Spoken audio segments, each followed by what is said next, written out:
ओम नमः शिवाय मोर स्नेहर छात्र छात्री माने दीपू सर ज्ञान यूट्यूब चैनल को स्वागत करुच्ची। आज पिला माने ओटीटी पेपर 1 एवं पेपर 2 छात्र छात्री मानक पई गोटे सुंदर वीडियो नहीं आसी। आज सोशल स्टडीज रो भूगोल रो गोटे सुंदर चैप्टर आज मु आलोचना करी। पखापाखि 50-60 एमसी क्वेश्चन आलोचना करी जहाँकि भूगोल रे विगत दिन मानक आसीथिला एवं मध्य आगु जो एग्जाम अच्छी ओटीटी एग्जाम अच्छी এই क्वेश्चन गुड़िक निश्चय पिलाने आसो। एवं पिलाने भूगोल गोटे गोटे एमसी क्वेश्चन आलोचना करुच्ची। चूनपत्थर अंचल भूपृष्ठत शुष्क नदी उपत्यका कौन कहुए? पिला देख ए ऑप्शन ग्रस्त उपत्यका, बी अदृश्य उपत्यका, सी यू उपत्यका, डी भी उपत्यका। उत्तर हूँ बी अदृश्य उपत्यका। भूकंपन उत्पत्ति स्थल को कौन कहुए? ए उपकेन्द्र, बी केन्द्र, सी ग्राभरेखा, डी ग्रीवारथ पथ। उत्तर हूँ बी केन्द्र। कोणार्क मंदिर केउ शिलार तैयारी होइछि? ए बासाल्ट, बी मार्बल, सी बालुका पत्थर, डी चून पत्थर। तेणु सी हूँ बालुका पत्थर। 4 नंबर क्वेश्चन, पृथ्वी उच्चतम जलप्रपात नाम कौन? ए है आंजेल, बी है नाइग्रा, सी है खंडाधार, डी है विक्टोरिया। उत्तर हूँ ए ऑप्शन आंजेल। आंजेल जलप्रपात केउं देश रे अवस्थित? ए ऑप्शन कनाडा, बी युक्तराष्ट्र अमेरिका, C Zimbabwe, D Venezuela. D होउची भेनेजुएला। समतल शଯ୍यारे नदी उपर मुंडर बोही आनिथिबा बाली गोड़ी पत्थर आदि को पहाड़ तले हाथपंखा आकार रे जमा करबा कोन कहा जाय? कंकर, भावर, पटु व्यंजन, भांगर। उत्तर होउची पटु व्यंजन। उत्तर सी। केउं जंत्र साहाय्य वायुर बेग मपा जाए? पिला मन मनला केउं जंत्र साहाय्य वायुर बेग मपा जाए? A option wind vane, B barometer, C anemometer, D thermometer. C होची एनीमोमीटर। भूपृष्ठ सह समांतर भावे बहुतिबा वायु को कौन कहा जाए? ए पवन, बी वायुचाप, सी वायुस्रोत, डी वायु प्रवाह। उत्तर होची पवन। A option. उपक्रांतीय गुरुचाप बलयरू निरक्षीय लघुचाप बलय को प्रवाहित वायु को कि वायु कहा जाए? ऑप्शन ए पश्चिमा वायु, बी ऑप्शन मेरु वायु, सी आयन वायु, डी सामयिक वायु। आंसर टी होची छुआ सी ऑप्शन आयन वायु। वातावर्त को चीन उपकूल रे कौन कहा जाए? A option typhoon, B option hurricane, C cyclone, D tornado. उत्तर टी छुआ होची ए ऑप्शन टाइफून। पश्चिम भारतीय द्वीपपुंजर उपकूल रे वातावर्त कौन कहा जाए? A option cyclone, B gale, C hurricane, D typhoon. उत्तर होची सी ऑप्शन हरिकेन। काल बैशाखी केउं श्रेणीर वायु प्रभाव अटे? ए ऑप्शन स्थानीय, बी आकस्मिक, सी सामयिक, डी नियत। आंसर होची ए स्थानीय। केउं जंत्र द्वारा वायुर आर्द्रता मपा जाए? वेरी वेरी इंपोर्टेंट छुआ। केउं जंत्र द्वारा वायुर आर्द्रता मपा जाए? A option barometer, B anemometer, C hydrometer, D hygrometer. Answer तो होची डी हाइग्रोमीटर। जो तापमात्रा रे जलीय बाष्प क्षुद्र क्षुद्र जलकणा रे परिणत हुए ताकू कौन कहा जाए? ए हिमांक, बी शिशिरांक, सी गलनांक, डी स्फुटनांक। बी शिशिरांक। वृष्टिपातर परिमाण को केउं जंत्र द्वारा मपा जाए? A option rain meter, B option rain gauge, C rain measure, rain. B rain gauge. हालुका गैस माने वायुमंडल केउं स्तर रे मौजूद अछंती? A troposphere, B stratosphere, C mesosphere, D exosphere. Answer होची डी एक्सोस्फियर। दक्षिण पूर्व एशिया रे प्रवाहित सामयिक वायु को कौन कहा जाए? ए ऑप्शन लू, बी चिनुक, सी मौसुमी, डी काला बैशाखी। आंसर होची सी मौसुमी। ब्राजिल रो तृणभूमि को कौन कहा जाए? A savannah, B pampas, C campus, D veld. मन रखता सी ऑप्शन कैंपस। लियोनास নিম্নলিখিত মধ্যରୁ କେଉଁ ଦେଶର ତୃଣଭୂମି କୁହାଯାଏ? ଦକ୍ଷିଣ Africa A option, B Argentina, C Brazil, D Venezuela. ମନେ ରଖ ଭେନେଜୁଏଲା, ଡି ଅପସନ୍। ଶକ୍ତି ପ୍ରବାହର ଦ୍ୱିତୀୟ ସ୍ତରରେ କେଉଁମାନେ ଥାନ୍ତି? ଉଦ୍ଭିଦ, ତୃଣଭୋଜୀ ପ୍ରାଣୀ, ମାଂସାଶୀ ପ୍ରାଣୀ, ଦ୍ୱିତୀୟ ସ୍ତର ମାଂସାଶୀ ପ୍ରାଣୀ। ଉତ୍ତର ହେଉଛି ବି ଅପସନ୍, ତୃଣଭୋଜୀ ପ୍ରାଣୀ। ଶକ୍ତି ପ୍ରବାହର କେଉଁ ସ୍ତରରେ ଅଧିକ ପରିମାଣରେ ଶକ୍ତି ଥାଏ? ପ୍ରଥମ, ବି ଦ୍ୱିତୀୟ, ସି ତୃତୀୟ, ଡି ଚତୁର୍ଥ। ଉତ୍ତରଟି ଛୁଆମାନେ ହେଉଛି ଏ ଅପସନ୍, ପ୍ରଥମ। ଶବ୍ଦର ତୀବ୍ରତା ମାପିବାର ଏକକୁ କ'ଣ କୁହାଯାଏ? A joule, B calorie, C decibel, D Armstrong. ମନୁଥାଅ ସି ଅପସନ୍ ଡେସିବେଲ। କେଉଁ ତୃଣଭୂମିକୁ ପୃଥିବୀର ପଶୁଶାଳା କୁହାଯାଏ?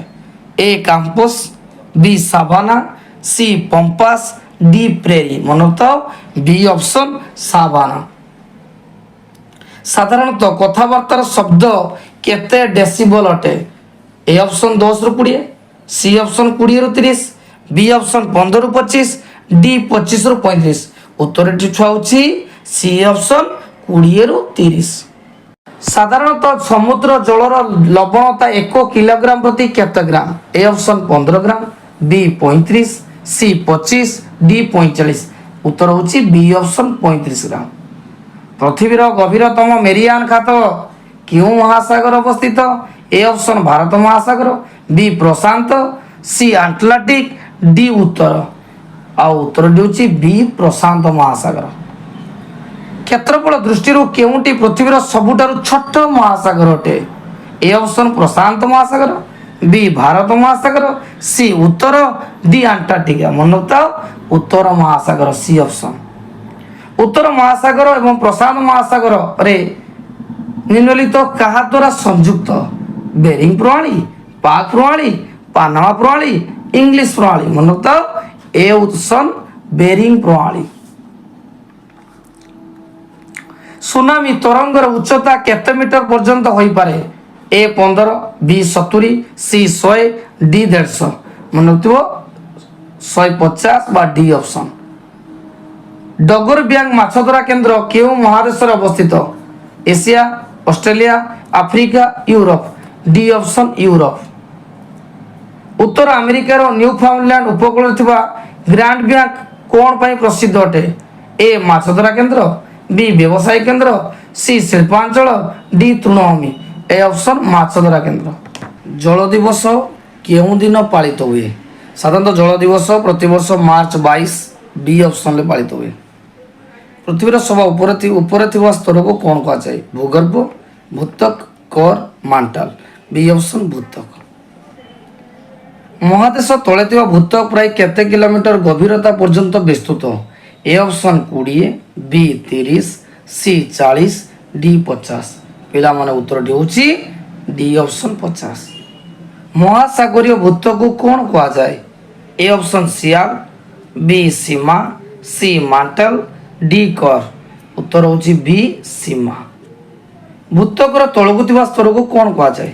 A option core, B nife, C mantle, D sial. C option mantle. ବାୟୁମଣ୍ଡଳର କେଉଁ ସ୍ତରର ଉଚ୍ଚତା ବୃଦ୍ଧି ସହ ତାପମାତ୍ରା ଅତ୍ୟଧିକ ବୃଦ୍ଧି ପାଇଥାଏ? ଏ ଅପସନ୍ ଟ୍ରୋପୋସ୍ଫିୟର, ବି ଷ୍ଟ୍ରାଟୋସ୍ଫିୟର, ସି ମେସୋସ୍ଫିୟର, ଡି ଥର୍ମୋସ୍ଫିୟର। ଉତ୍ତର ହେଉଛି ଥର୍ମୋସ୍ଫିୟର, ଡି ଅପସନ୍। ବାୟୁମଣ୍ଡଳର କେଉଁ ସ୍ତର ଯୋଗୁଁ ଦୂର ସ୍ଥାନକୁ ବେତାର ତରଙ୍ଗ ପ୍ରସାରଣ ସମ୍ଭବ ହୋଇଥାଏ? ଏ ଟ୍ରୋପୋସ୍ଫିୟର, ବି ଆୟୋନୋସ୍ଫିୟର, ସି ଷ୍ଟ୍ରାଟୋସ୍ଫିୟର, ଡି ଏକ୍ସୋସ୍ଫିୟର। ଏନ୍ସର୍ଟ ହେଉଛି ବି ଅପସନ୍ ଆୟୋନୋସ୍ଫିୟର। ବାୟୁର ଚାପ ନିମ୍ନଲିଖିତ କେଉଁଠାରେ ଅଧିକ ରହେ?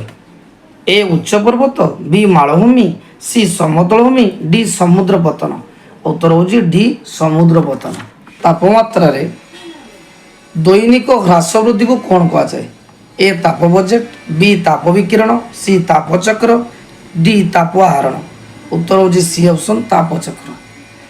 ଦୈନିକ ସର୍ବୋଚ୍ଚ ସର୍ବନିମ୍ନ ତାପମାତ୍ରାର ବ୍ୟବଧାନକୁ କ'ଣ କୁହାଯାଏ? ଏ ତାପଚକ୍ର, ବି ଦୈନିକ ତାପ ବ୍ୟବଧାନ, ସି ତାପ ବଜେଟ୍, ଡି ସୌରାଭିତାପ, ବି ଅପସନ୍ ଦୈନିକ ତାପ ବ୍ୟବଧାନ। ବାୟୁ ତାପମାତ୍ରା ନିର୍ଣ୍ଣୟ କରାଯାଉଥିବା ଯନ୍ତ୍ରକୁ କ'ଣ କୁହାଯାଏ?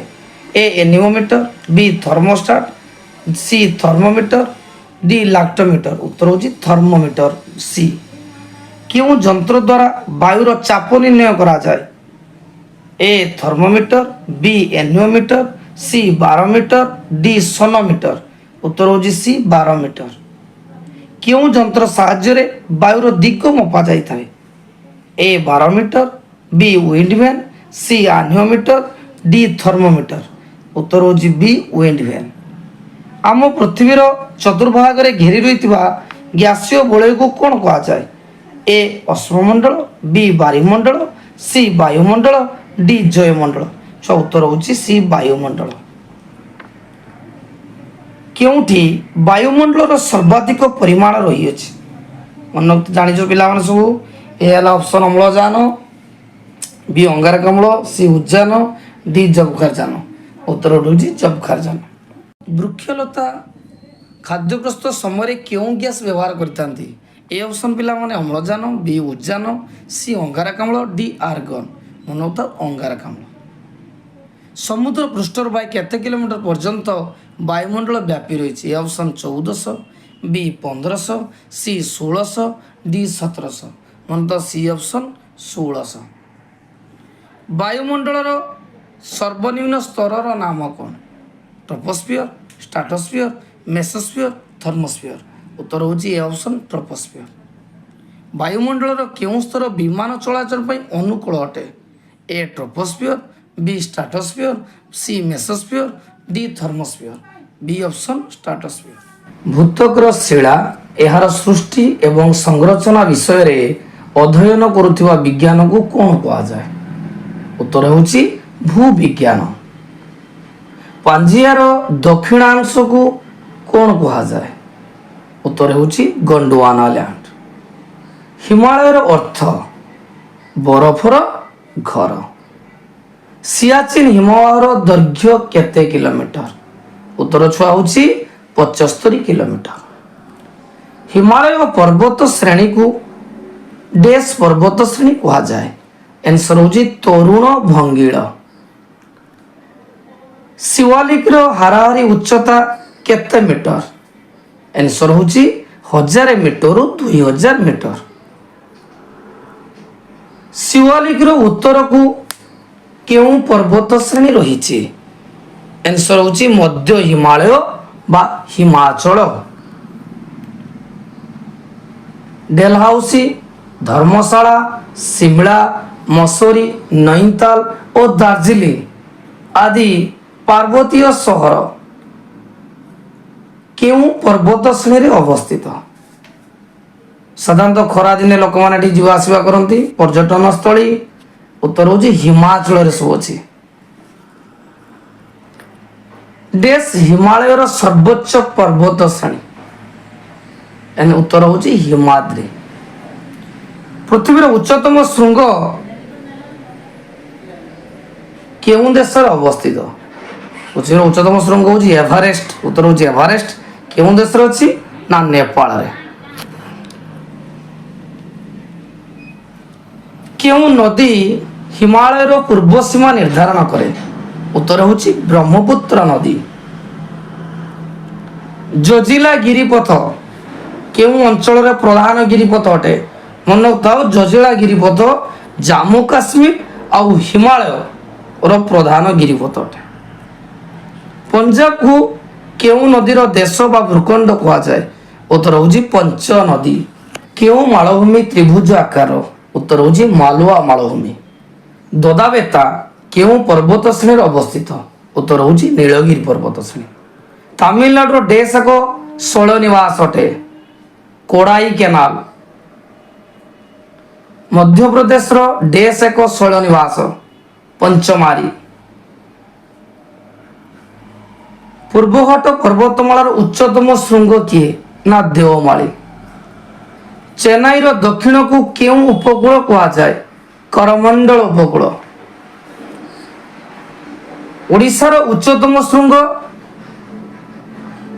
ନାଁ ହେଉଛି ଦେଓମାଳି उत्तर होची देवमाळी एवं यह डेउन जिल्लार अवस्थित कोरापुट जिल्लार अवस्थित।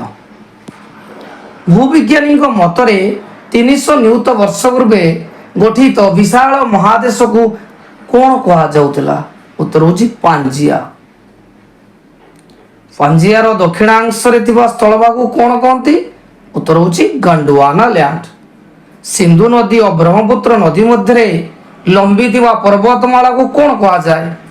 उत्तर होची हिमालय पर्वत श्रेणी। काराकोरम पर्वतमालार प्रभावित दुईटी हिमवाहर ना कौन? गोटे होची बाल्टोरा आ गोटे होची सियाचिन। हिमालयर दक्षिण रे थिबा पर्वत श्रेणीर ना कौन? उत्तर होची शिवालिक बा ताकुनी बाह्य हिमालय। पृथ्वीर सर्वोच्च शृंगर ना कौन? आंसर होची एवरेस्ट। भारतर उच्चतम शृंगर ना कौन? कांचनजंगा मन रखिथ जोड़ा सिक्किम राज्य अवस्थित। सतलेज और काली नदी मध्य थिबा हिमालय को कौन कहती? कुमायून हिमालय। तिस्ता एवं दिहंगा नदी दिहांग नदी र मध्यवर्ती हिमालय को कौन कहा जाए? आसाम हिमालय कहा जाए। गांगे और समतल भूमि नूतन पट्टीवर्ती कौन कहा जाए? उत्तर होची खदर। गांगे और समतलर चूर्ण और गोड़ी मिशा मूर्ति कौन कहा जाए? कंकर।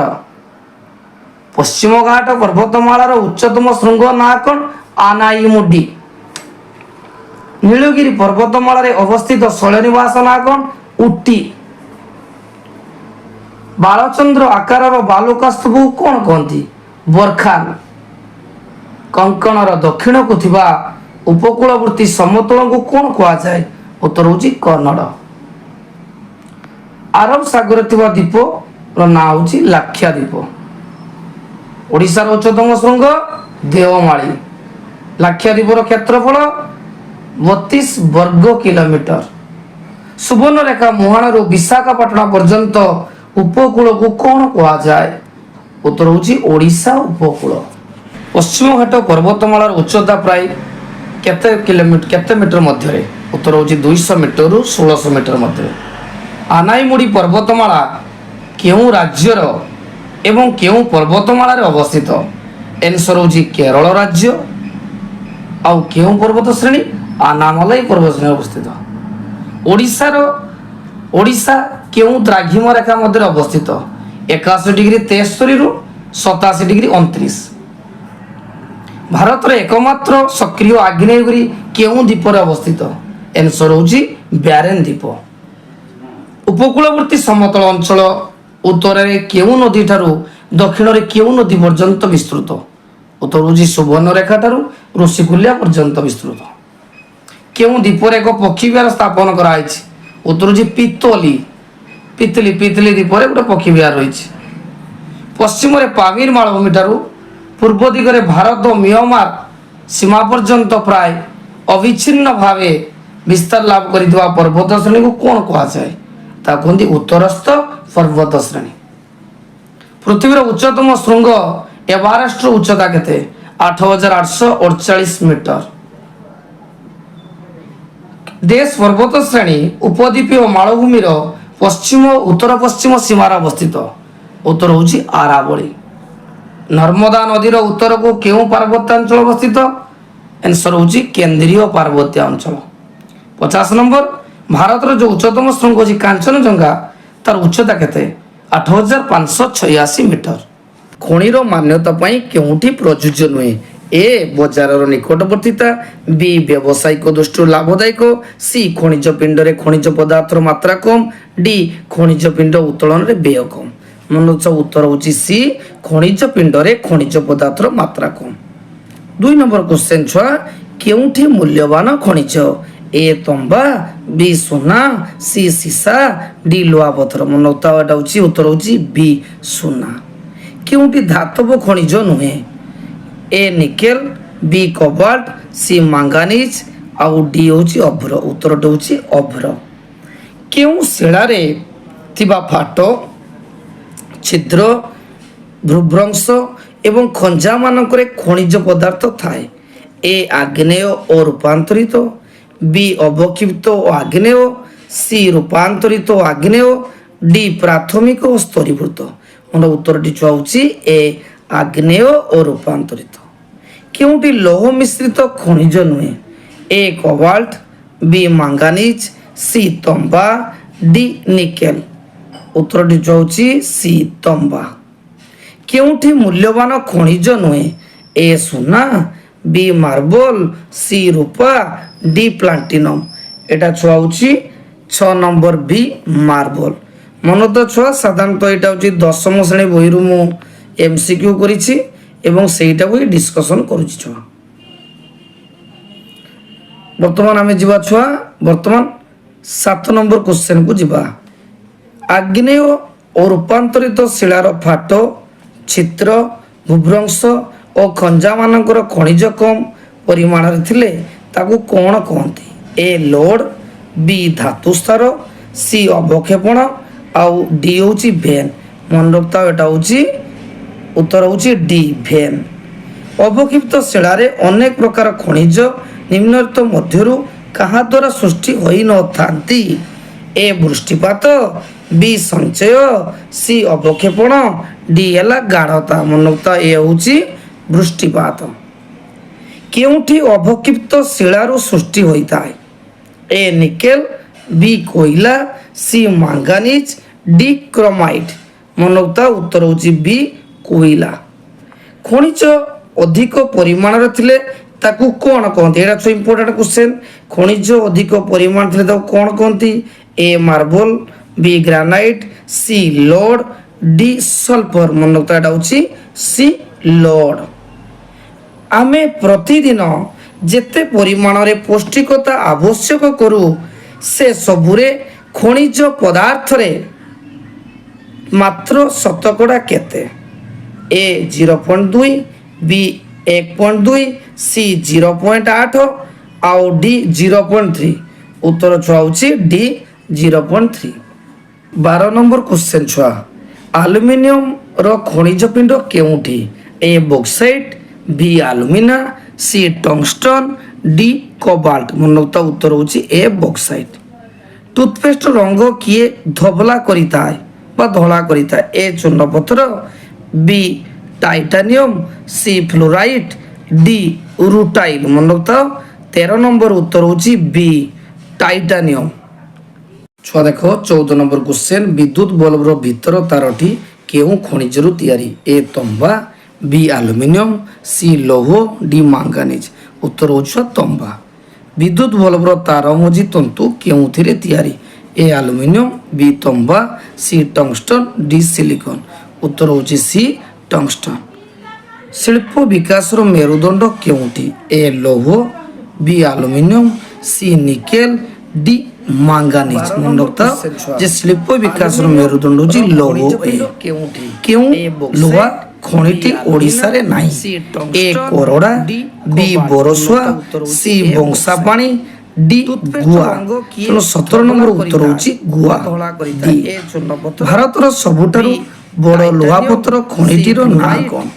এ Kudremukh, B Bellary, C Chiria, D Ratnagiri. মনে রাখতা উত্তরটা হচ্ছে সি চিরিয়া। 19 নম্বর। কেউটি সমুদ্র জলରୁ ମିଳି ନଥାଏ? ଏ ଲବଣ, B magnesium, C bromine, D potash. ମନେ ରଖିଥାଅ 19 নম্বর ଉତ୍ତର ହେଉଛି ଡି ପଟାସ।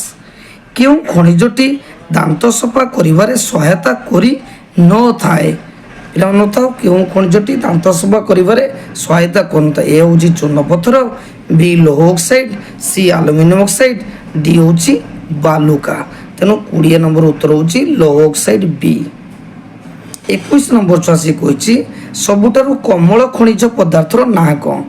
ଏ ଟାଲ୍କ, ବି ଅଭ୍ର, ସି ଚୂନପଥର, ଡି ବାଲୁକା ପ୍ରସ୍ତର। ମନେ ତ 21 নম্বর ଉତ୍ତର ହେଉଛି ଏ ଟାଲ୍କ। ନିମ୍ନଲିଖିତ ମଧ୍ୟରୁ କେଉଁଠି ଗୋଟିଏ ଖଣିଜରେ ତିଆରି? ପଟାସ, ବକ୍ସାଇଟ୍, ଚୂନପଥର, ମାର୍ବଲ।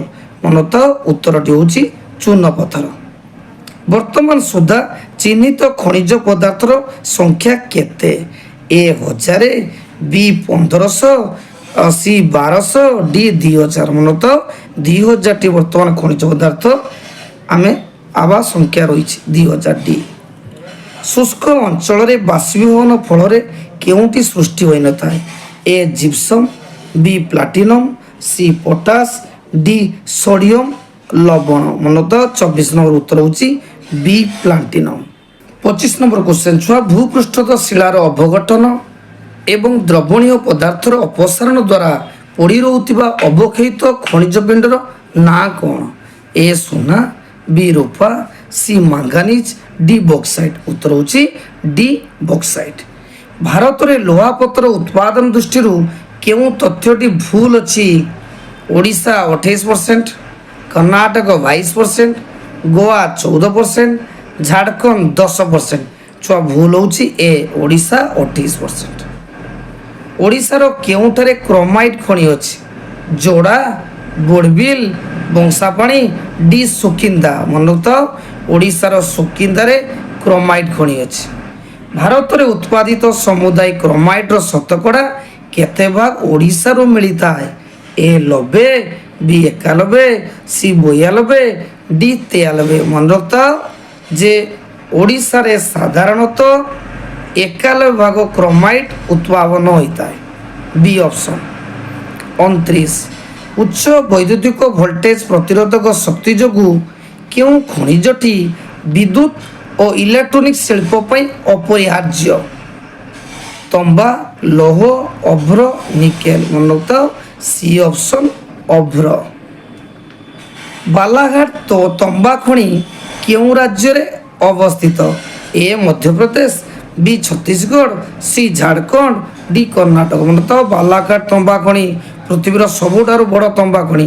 এটা କେଉଁଠି ଅଛି? ମଧ୍ୟପ୍ରଦେଶ ଏରେ।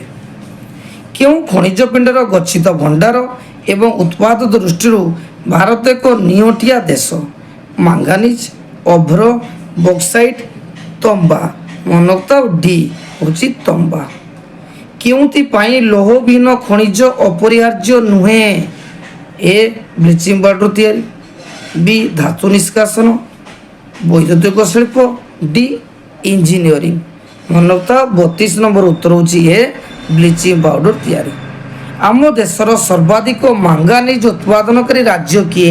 এটা ବହୁତ ଇମ୍ପୋର୍ଟାଣ୍ଟ। ଏ ହେଉଛି ଆନ୍ଧ୍ରପ୍ରଦେଶ, ବି ଝାଡ଼ଖଣ୍ଡ, ସି ମହାରାଷ୍ଟ୍ର, ଡି ହେଉଛି ଓଡ଼ିଶା। ମନୋକ୍ତ ଯେ ମହାରାଷ୍ଟ୍ରରେ ଅଧିକ ମାଙ୍ଗାନିଜ୍ ଉତ୍ପାଦନ ହୋଇଥାଏ। ଗୋଟିଏ ଟନ୍ ଇସ୍ପାତ ତିଆରି ପାଇଁ କେତେ କିଲୋଗ୍ରାମ ମାଙ୍ଗାନିଜ୍ ଆବଶ୍ୟକ? ଏ 12, ବି 10, ସି 14, ଡି 20। ମନୋକ୍ତ 10 ବା ଗୋଟିଏ ଟନ୍ ଇସ୍ପାତ ତିଆରି କରିବା ପାଇଁ 10 କିଲୋଗ୍ରାମ ମାଙ୍ଗାନିଜ୍ ଆବଶ୍ୟକ। କେଉଁ ଖଣିଜରୁ 100% ଲୁହାପଥର କେବଳ ରପ୍ତାନି ପାଇଁ ଉଦ୍ଦିଷ୍ଟ? ଏ ବଇଲାଢିଲା, ବି ରତ୍ନଗିରି, ସି ନୂଆମୁଣ୍ଡି, ଡି କୁଡ୍ରମୁଖ। ମନୋକ୍ତ ଯେ 35 ନମ୍ବର ଉତ୍ତରଟି ଛୁଆ ହେଉଛି ଡି କୁଡ୍ରମୁଖ। କେଉଁ ଶିଳ୍ପ ପାଇଁ ଚୂନପଥର ଏକ ମୌଳିକ କଞ୍ଚାମାଲ? ଏ ଚମଡ଼ା, ବି ରାସାୟନିକ, ସି ସିମେଣ୍ଟ, ଡି ବୈଦ୍ୟୁତିକ। ମନୋକ୍ତ ଯେ 36 ନମ୍ବର ଛୁଆ ଉତ୍ତର ହେଉଛି ସି ସିମେଣ୍ଟ। କେଉଁଠି ଅନ୍ୟ ତିନୋଟି ଠାରୁ ଅଲଗା? ଗୋଆ, ଚିରିଆ, ନୂଆମୁଣ୍ଡି, ବଇଲାଢିଲା। ଉତ୍ତରଟି ଛୁଆ ହେଉଛି ତମର ଡି ବଇଲାଢିଲା। କେଉଁ ରାଜ୍ୟରୁ ସର୍ବାଧିକ ଚୂନପଥର ଉତ୍ତୋଳନ କରାଯାଏ? ଏଇଟା ଛୁଆ ଇମ୍ପୋର୍ଟାଣ୍ଟ କ୍ୱେଶ୍ଚନ୍। ଏ ରାଜସ୍ଥାନ, ବି ଗୁଜୁରାଟ, ସି ମହାରାଷ୍ଟ୍ର, ଡି ମଧ୍ୟପ୍ରଦେଶ। ମନୋକ୍ତ ଉତ୍ତର ହେଉଛି ରାଜସ୍ଥାନରେ ସାଧାରଣତଃ ସର୍ବାଧିକ ଚୂନପଥର ଉତ୍ତୋଳନ କରାଯାଏ। ବ୍ଲାଷ୍ଟ ଫର୍ନେସ୍ରେ ଲୁହାପଥର ତରଳାଇବା ପାଇଁ କେଉଁ ଖଣିଜଟି ଆବଶ୍ୟକ? ଏ ଅଭ୍ର, ବି ମାଙ୍ଗାନିଜ୍, ସି ଚୂନପଥର, ଡି କୋବାଲ୍ଟ। ଉତ୍ତରଟି ହେଉଛି ସି ଚୂନପଥର। କେବେ ନୂତନ ଖଣିଜ ଆଇନ ପ୍ରବର୍ତ୍ତନ କରାଗଲା? 2012, 2019, 2020, 2015। ମନୋକ୍ତ 2019 ବି ଅପସନ୍। ଭାରତରେ ଚୂନପଥର ଉତ୍ପାଦନ ଦୃଷ୍ଟିରୁ କେଉଁ ତଥ୍ୟଟି ଠିକ୍ ନୁହେଁ? ରାଜସ୍ଥାନରେ 21%, ଆନ୍ଧ୍ରପ୍ରଦେଶରେ 11, ତାମିଲନାଡୁରେ 8, କର୍ଣ୍ଣାଟକରେ 15। ଏଇଟା ଭୁଲ ଉତ୍ତର ହେଉଛି କର୍ଣ୍ଣାଟକରେ 15%। ଭୂତ୍ୱକ ଆୟତନର ଶତକଡ଼ା ମାତ୍ର କେତେ ଭାଗ ଖଣି କାର୍ଯ୍ୟ ପାଇଁ ବ୍ୟବହୃତ ହେଉଛି? ଏ 0.5, ବି 0.3, ସି 1, ଡି 0.8। ଉତ୍ତର ହେଉଛି 1 ସି। କେଉଁ ରାଜ୍ୟଟି ଏକ ତମ୍ବା ଉତ୍ପାଦନକାରୀ ରାଜ୍ୟ ନୁହେଁ? ଏ ଓଡ଼ିଶା, ବି ମଧ୍ୟପ୍ରଦେଶ, ସି ରାଜସ୍ଥାନ, ଡି ଝାଡ଼ଖଣ୍ଡ। ମନୋକ୍ତ ଓଡ଼ିଶାରେ କେବେ ତମ୍ବା ଉତ୍ପାଦନକାରୀ ରାଜ୍ୟ ନୁହେଁ ଓଡ଼ିଶା। ଏ ଆମ ରାଜ୍ୟର କୋଡ଼ିଙ୍ଗା ମାଳଠାରେ କେଉଁ ଖଣିଜଟି ମିଳୁଅଛି? ଏ ମାଙ୍ଗାନିଜ, ବି ଚୁନପଥର, ସି ବକ୍ସାଇଟ୍, ଡି କ୍ରୋମାଇଟ୍। ଉତ୍ତରଟି ଛୁଆ ହେଉଛି ସି ବକ୍ସାଇଟ୍। କୋଡ଼ିଙ୍ଗା ମାଳଠାରେ କ'ଣ ଅଛି? ବକ୍ସାଇଟ୍ ଖଣି ଅଛି। ନିମ୍ନୋକ୍ତ କେଉଁ ଖଣିଜଟି ପରସ୍ତ ପରସ୍ତ ହୋଇଥାଏ? ଏ ସୁନା, ବି ଅଭ୍ର, ସି ରୂପା, ଡି କୋଇଲା। ନିମ୍ନୋକ୍ତ ଯେ ଉତ୍ତରଟି ହେଉଛି ଛୁଆ ଅଭ୍ର। କେଉଁଟି ପ୍ଲାସର ନିକ୍ଷେପ ଦ୍ୱାରା ସୃଷ୍ଟି ହୋଇନାହିଁ? ଏ ଟିଣ, ବି ରୂପା, ସି ପ୍ଲାଟିନମ୍, ଡି ପଟାସ। ଉତ୍ତରଟି ଛୁଆ ହେଉଛି ଡି ପଟାସ। କେଉଁଠି ପ୍ଲାସର ନିକ୍ଷେପ ଦ୍ୱାରା ସୃଷ୍ଟି ହୋଇଛି? ସୁନା, ଚୁନାପଥର, ଅଭ୍ର, ଜିପ୍ସମ୍। ଉତ୍ତର ହେଉଛି ଏ ସୁନା। କେଉଁଠି ଲୌହବିହୀନ ଖଣିଜ? ଏ ମାଙ୍ଗାନିଜ, ବି ନିକେଲ, ସି କୋବାଲ୍ଟ, ଡି ସୀସା। ଉତ୍ତର ହେଉଛି ଡି ସୀସା। କେଉଁଠି ଅନ୍ୟ ତିନୋଟି ଠାରୁ ଅଲଗା ଛୁଆମାନେ? ଏ ଲବଣ, ବି ପଟାସ, ସି ସଲଫର, ଆଉ ଡି ହେଉଛି ଟିଣ। ମନୋତ ଉତ୍ତର ହେଉଛି ଡି ଟିଣ। କେଉଁଠି ଅଧାତବ ଖଣିଜ ନୁହେଁ? ଏ ଅଭ୍ର, ବି ଚୁନପଥର, ସି ପେଟ୍ରୋଲିୟମ, ଡି ଗ୍ରାନାଇଟ୍। ଉତ୍ତରଟି ଛୁଆ ହେଉଛି ସି ପେଟ୍ରୋଲିୟମ। କେଉଁଠି ଭେନ୍ କିମ୍ବା ଲୋଡରୁ ମିଳିଥାଏ? ଏ ମାର୍ବଲ, ବି ଦସ୍ତା, ସି ଲୁହାପଥର, ଡି ମାଙ୍ଗାନିଜ। ମନୋତ ଛୁଆ ଉତ୍ତର ହେଉଛି ବି ଦସ୍ତା। କେଉଁ ଧାତବ ଖଣିଜଟି ଭେନ୍ କିମ୍ବା ଲୋଡରୁ ମିଳିନଥାଏ? ଏ ହୀରା, ବି ତମ୍ବା, ସି ଟିଣ, ଡି ରୂପା। ମନୋତ ଉତ୍ତରଟି ହେଉଛି ଡି ରୂପା। କେଉଁ ଖଣିଜ ପଦାର୍ଥର ବର୍ଗୀକରଣ ମଧ୍ୟରୁ ଗୋଟିଏ ନୁହେଁ? ମୌଳିକ, ଧାତମ, ଅଧାତବ, ଶକ୍ତି। ଏ ହେଉଛି ମୌଳିକ। ନଦୀ ଶଯ୍ୟା ଓ ପାହାଡ଼ର ପାଦଦେଶରେ କେତେକ ଖଣିଜ ପଦାର୍ଥ ଯେଉଁ ପଟୁ ନିକ୍ଷେପ ଦ୍ୱାରା ସୃଷ୍ଟି ହୁଅନ୍ତି ତାକୁ କ'ଣ କହନ୍ତି? ଅବକ୍ଷେପଣ, ବାଷ୍ପୀଭବନ, ପ୍ଲାସ୍ପର, ଘନୀଭବନ। ମନୋତ ଉତ୍ତରଟି ଛୁଆ ହେଉଛି ସି ପ୍ଲାସର। ସମୁଦ୍ର ଶଯ୍ୟାରେ କେଉଁଠି ପ୍ରଚୁର ପରିମାଣରେ ମହଜୁଦ ଅଛି? সোনা, মাঙ্গানিজ গুটিকা, রূপা, নিকেল। মূলত ভি হচ্ছে মাঙ্গানিজ গুটিকা। প্রাকৃতিক প্রক্রিয়ায় সংগঠিত এক নির্দিষ্ট রাসায়নিক ও আণবিক গঠন থিবা পদার্থ কোণ কুহযায়? শিলা, খনিজ, কর্দম, মূর্তিকা। মানে উত্তর ছুয়া হচ্ছে বি খনিজ। কেউটি অবক্ষিপ্ত শিলার মিলি থাকে? এ পটাস, বি কোবাল্ট, সি সোডিয়াম লবণ, ডি হচ্ছে জিপসম। উত্তরটি মনে তো বি কোবাল্ট। ସବୁଠାରୁ କଠିନ ଖଣିଜଟି କିଏ? ହୀରା, ଲୁହା, ସୁନା, ବକ୍ସାଇଟ୍। ମନୋତା ସବୁଠାରୁ ଯେ କଠିନତମ ଖଣିଜ ହେଉଛି ହୀରା। କେଉଁ ଶିଳାରେ ଖଣିଜ ପଦାର୍ଥ ସ୍ତର ସ୍ତର ହୋଇ ସଞ୍ଚିତ ହୋଇଥାଏ? ଆଗ୍ନେୟ ଶିଳା, ରୂପାନ୍ତରିତ ଶିଳା, ପ୍ରାଥମିକ ଶିଳା, ଅବକ୍ଷିପ୍ତ ଶିଳା। ଉତ୍ତର ହେଉଛି ଡି ଅବକ୍ଷିପ୍ତ ଶିଳା। ଗୋଟିଏ ମୁଖ୍ୟ ଖଣିଜର ଅନ୍ୟାନ୍ୟ ଖଣିଜ ପଦାର୍ଥ ସହ ମିଶ୍ରିତ ଶିଳାକୁ କ'ଣ କହନ୍ତି? ଏ ଖଣିଜ, ବି ମିଶ୍ର ଧାତୁ, ସି ଖଣିଜ ପଥର, ଡି ମୂଲ୍ୟବାନ ଖଣିଜ। ଉତ୍ତରଟି ଛୁଆ ହେଉଛି ସି ଖଣିଜ ପଥର। କେଉଁଥିରୁ କୀଟନାଶକ, ବ୍ଲିଚିଂ ପାଉଡର ଓ ରଙ୍ଗ ତିଆରି କରାଯାଏ?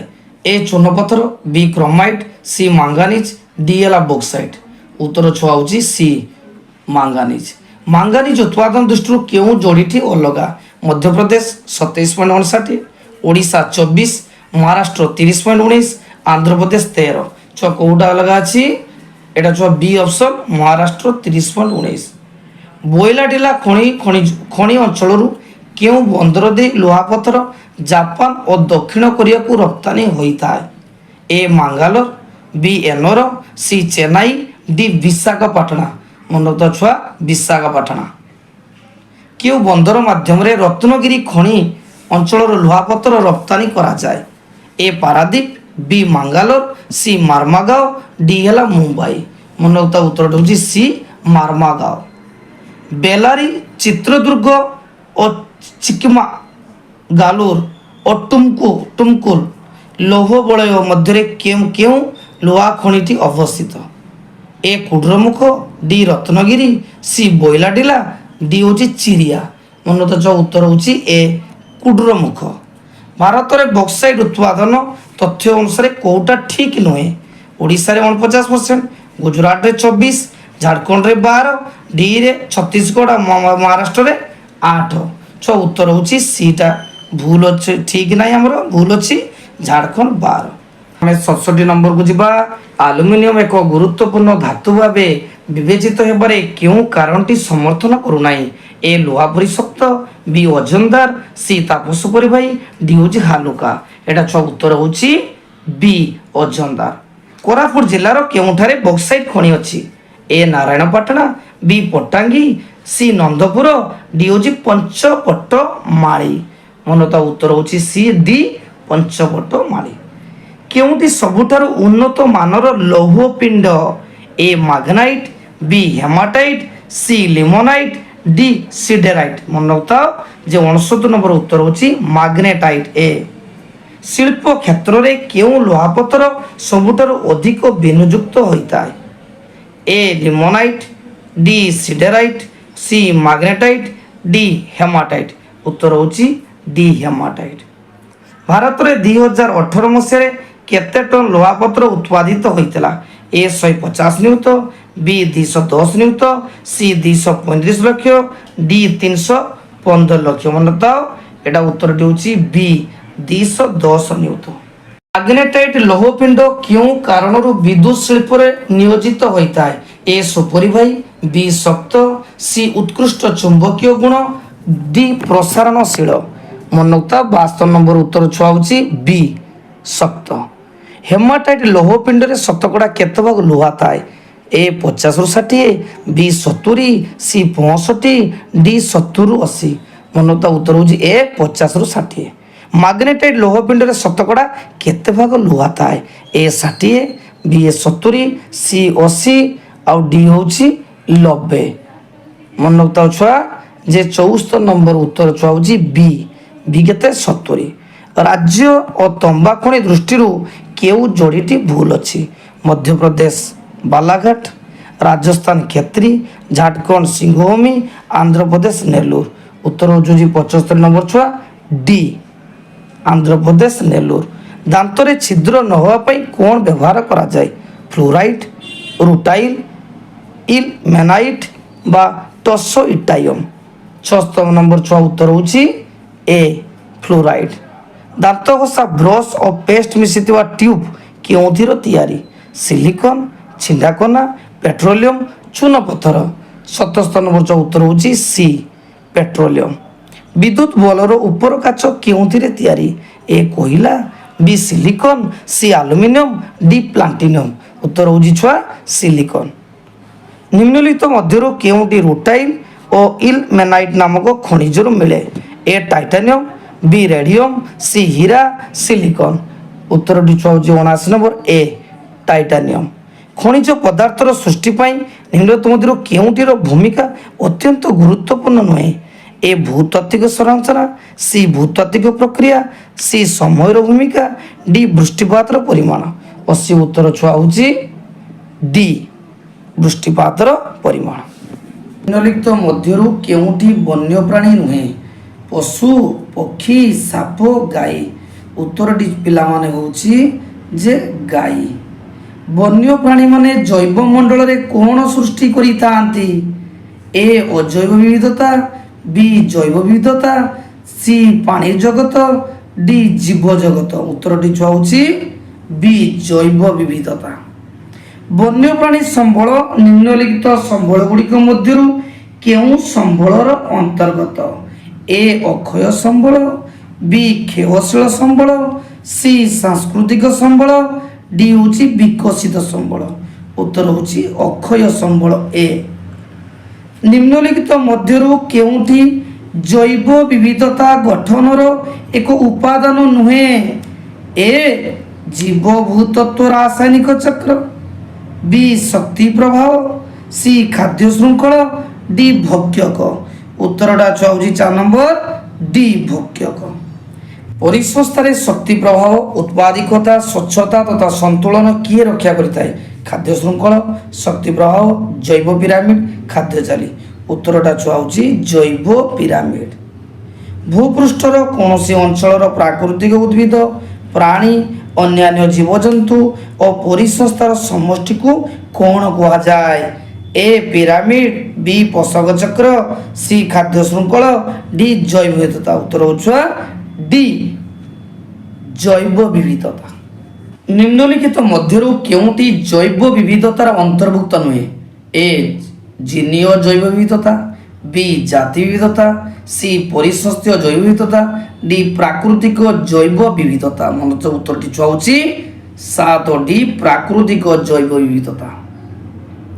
ସମଗ୍ର ପୃଥିବୀକୁ ଜୈବ ବିବିଧତା ଅନୁସାରେ କେତୋଟି ବୃହତ କେନ୍ଦ୍ରରେ ବିଭକ୍ତ କରାଯାଇଛି? 10, 11, 12, 13। ଉତ୍ତରଟି ହେଉଛି 13। ସମଗ୍ର ପୃଥିବୀକୁ ଜୈବ ବିବିଧତା ଅନୁଯାୟୀ କେତେଗୋଟି ତପ୍ତ ମଣ୍ଡଳ ବିଭକ୍ତ କରାଯାଇଛି? ଏ 10, ବି 12, ସି 15, ଡି ହେଲା 18। ପିଲାମାନେ ଉତ୍ତରଟି ହେଉଛି ଡି 18ଟି। ନିମ୍ନଲିଖିତ ମଧ୍ୟରୁ କେଉଁଟି ଭାରତର ଏକ ତପ୍ତ ସ୍ଥଳ ଅଟେ? ପୂର୍ବ ଘାଟ, ପଶ୍ଚିମ ଘାଟ, ଦକ୍ଷିଣ ପଶ୍ଚିମ ଭାରତ, ଉତ୍ତର ପଶ୍ଚିମ ଭାରତ। ଉତ୍ତରଟା ହେଉଛି ବି ପଶ୍ଚିମ ଘାଟ। କାହା ଅନୁଯାୟୀ ପରିସଂସ୍ଥାୟ ଜୀବୀୟ ଉପାଦାନ କେବଳ ଜୀବନ୍ତ ପ୍ରାଣୀ ଓ ଉଦ୍ଭିଦକୁ ନେଇ ଗଠିତ? ଏ ଖାଦ୍ୟ ଶୃଙ୍ଖଳ ଖାଦ୍ୟ ସ୍ତର, ବି ଖାଦ୍ୟ ଶୃଙ୍ଖଳ, ସି ଜିନୀୟ ଜୈବ ବିବିଧତା, ଡି ଭୂମି। ତାହେଲେ ଛୁଆ ଏକାର ଉତ୍ତରଟି ଛୁଆ ହେଉଛି ଏ ଖାଦ୍ୟ ଶୃଙ୍ଖଳ ଓ ଖାଦ୍ୟ ସ୍ତର। ସବୁଜ ଉଦ୍ଭିଦ ଗୁଡ଼ିକ ସର୍ବଦା ସ୍ୱପୋଷୀ ବା ସ୍ୱଭୋଜୀ ବା ସ୍ୱୟଂକୃଷ୍ଟ ହୋଇଥିବାରୁ ଏମାନଙ୍କୁ କ'ଣ କୁହାଯାଏ? ଅପଘଟକ, ଭକ୍ଷକ, ଉତ୍ପାଦକ, ସୂକ୍ଷ୍ମ ଭକ୍ଷକ। 12 ଛୁଆ ଉତ୍ତର ହେଉଛି ସି ଉତ୍ପାଦକ। ମନେ ରଖିଥାଉ ଛୁଆ, ଆମେ ଯଦି ଖାଦ୍ୟ ସ୍ତର ଦେଖିବା, ଗୋଟେ ଏକ୍ଜାମ୍ପଲ ଦେଖିବା, ଆମେ ଧର ଯେଉଁ ଜଙ୍ଗଲ ଦେଖିବା, ଘାସ ଖାଇଲା କିଏ? ଝିଣ୍ଟିକା। ଝିଣ୍ଟିକା ଖାଇଲା କିଏ? ବେଙ୍ଗ। ବେଙ୍ଗକୁ ଖାଇଲା କିଏ? ସାପ। ସାପକୁ ଖାଇଲା ନେଉଳ। ନେଉଳକୁ ଅପଘଟକ ମାନେ ପଚେଇ ଦିଅନ୍ତି। ମନେ ରଖିଥାଉ, ଯେଉଁ ସବୁଜ ଉଦ୍ଭିଦ ସେମାନେ ନିଜ ଖାଦ୍ୟ ନିଜେ ପ୍ରସ୍ତୁତ କରନ୍ତି, ସେମାନଙ୍କୁ ସ୍ୱଭୋଜୀ କୁହାଗଲା। ତାପରେ ଆସିଲେ ଝିଣ୍ଟିକା, ତାପରେ ଆସିଲେ ବେଙ୍ଗ, ତାପରେ ଆସିଲେ ସାପ। ଏଇମାନେ ସବୁ ଭକ୍ଷକ ଶ୍ରେଣୀ, ଯିଏ ପ୍ରଥମ ଭକ୍ଷକ, ଦ୍ୱିତୀୟ ଭକ୍ଷକ, ତୃତୀୟ ଭକ୍ଷକ, ଶୀର୍ଷ ଭକ୍ଷକ, ଲାଷ୍ଟକୁ ଅପଘଟ ମାନେ ତାଙ୍କୁ ପଛେଇ ଦେବେ। ତେଣୁ ଖାଦ୍ୟ ଶୃଙ୍ଖଳରେ ଯେଉଁମାନେ ନିଜ ଖାଦ୍ୟ ନିଜେ ପ୍ରସ୍ତୁତ କରିପାରନ୍ତି ତାଙ୍କୁ ସ୍ୱଭୋଜୀ କୁହନ୍ତି ବା ଉତ୍ପାଦକ ବୋଲି ମଧ୍ୟ କୁହନ୍ତି। ଯେଉଁମାନେ ଅନ୍ୟ ଉପରେ ନିର୍ଭର କରନ୍ତି ତାକୁ ପରଭୋଜୀ ବୋଲି କହନ୍ତି। ପ୍ରାଣୀମାନେ ପରଶୋଷୀ ହୋଇଥିବାରୁ ଏଗୁଡ଼ିକୁ କେଉଁ ନାମରେ ପରିଚିତ? ଉତ୍ପାଦକ, ଭକ୍ଷକ, ଅପଘଟକ, ଉଭୟଭୋଜୀ। ମନେ ରଖିଥାଅ, ସେମାନେ କୁହନ୍ତି ଭକ୍ଷକ। ମୃତ ଉଦ୍ଭିଦ ଓ ପ୍ରାଣୀମାନଙ୍କ ଶରୀରରୁ ଖାଦ୍ୟ ଶୋଷଣ କରି ବଞ୍ଚି ରହୁଥିବା ଅଣୁଜୀବକୁ କ'ଣ କୁହାଯାଏ? ଅପଘଟକ, ଭକ୍ଷକ, ଉତ୍ପାଦକ, କବକ। ଉତ୍ତର ପିଲାମାନେ ହେଉଛି ଅପଘଟକ। ଖାଦ୍ୟ ସ୍ତର ଅନୁସାରେ ପ୍ରାଣୀମାନଙ୍କୁ କେତେ ଭାଗରେ ବିଭକ୍ତ କରାଯାଇଛି? 2, 3, 4, 5। ଉତ୍ତର ଛୁଆ ପିଲାମାନେ ହେଉଛି କ'ଣ ଛୁଆ? ସି 4। କେଉଁମାନଙ୍କୁ ପ୍ରାଥମିକ ଭକ୍ଷକ କୁହାଯାଏ? ମାଂସାହାରୀ, ମୃତଜୀବୀ, ଉଭୟଭୋଜୀ, ଶାକାହାରୀ ବା ତୃଣଭୋଜୀ। 16 ନମ୍ବର ପିଲାମାନେ ଉତ୍ତର ହେଉଛି ଡି ଶାକାହାରୀ ବା ତୃଣଭୋଜୀ। କେଉଁମାନେ ଦ୍ୱିତୀୟକ ଭକ୍ଷର ଅନ୍ତର୍ଗତ? ଶାକାହାରୀ, ତୃଣଭୋଜୀ, ଉଭୟଭୋଜୀ, ମାଂସାହାରୀ। ଉତ୍ତର ହେଉଛି ଡି ମାଂସାହାରୀ। କାହାକୁ ତୃତୀୟକ ଭକ୍ଷକ କୁହାଯାଏ? ଶାକାହାରୀ, ମାଂସାହାରୀ, ଉଭୟଭୋଜୀ, ମୃତଭୋଜୀ। ଉତ୍ତର ପିଲାମାନେ ହେଉଛି ସି ଉଭୟଭୋଜୀ। ମୃତଭୋଜୀ ବି କାହାକୁ କୁହାଯାଏ? ଅପଘଟକ, ମାଂସାହାରୀ, ଶାକାହାରୀ, ବ୍ୟାକ୍ଟେରିଆ। ଉତ୍ତରଟି ଛୁଆ ହେଉଛି ଅପଘଟକ। କେଉଁମାନଙ୍କର ଶରୀରର ଆକାର ଅନୁସାରେ ସୂକ୍ଷ୍ମ କକ୍ଷକ ଏବଂ ବୃହତ ଭକ୍ଷକ ଭାବରେ ବିଭକ୍ତ କରାଯାଇଛି? ପରଭୋଜୀ, ସ୍ୱଭୋଜୀ, ସ୍ୱୟଂକୃଷ୍ଟ, ଭକ୍ଷକ। ଉତ୍ତର ଛୁଆ ହେଉଛି ପରଭୋଜୀ। କେଉଁମାନେ ନିଜର ବଞ୍ଚିବା ପାଇଁ ପ୍ରତ୍ୟକ୍ଷ ବା ପରୋକ୍ଷ ଭାବେ ଅରଣ୍ୟ, ତୃଣଭୂମି, ଗୁଳ୍ମ, ପ୍ରକୃତି, ଉଦ୍ଭିଦ ଉପରେ ନିର୍ଭର କରିଥାନ୍ତି? ମନୁଷ୍ୟ, ସମସ୍ତ ପ୍ରକାର ବନ୍ୟପ୍ରାଣୀ, ସରୀସୃପ, ଜଳଚର ପ୍ରାଣୀ। ଉତ୍ତର ଛୁଆ ହେଉଛି 21 ବି ସମସ୍ତ ପ୍ରକାର ବନ୍ୟପ୍ରାଣୀ। ପୃଥିବୀରେ କେତେ ଗୋଟି ବିଶାଳ ଜୈବ ବିବିଧତା ପୂର୍ଣ୍ଣ ଦେଶ ରହିଅଛି? 10, 11, 12, 13। ହବ ଉତ୍ତର ଛୁଆ 12ଟି। ପୃଥିବୀର ସମୁଦାୟ କେତେ ପ୍ରଜାତିର ପଶୁ ରହିଛନ୍ତି? ବହୁତ ଇମ୍ପୋର୍ଟାଣ୍ଟ ଛୁଆ। 12 ଲକ୍ଷ, 13 ଲକ୍ଷ, 14 ଲକ୍ଷ, 15 ଲକ୍ଷ। उत्तर होची 15 लाख। भारत रे केते प्रकार पशु रही अछंती 80,000 85,000 89,000 90,000। उत्तर छुआ होची 89,000। आम देश भारत रे केते प्रकार माछ रही 2,000 2500 3,000 3500। उत्तर पिला मन होची 2500।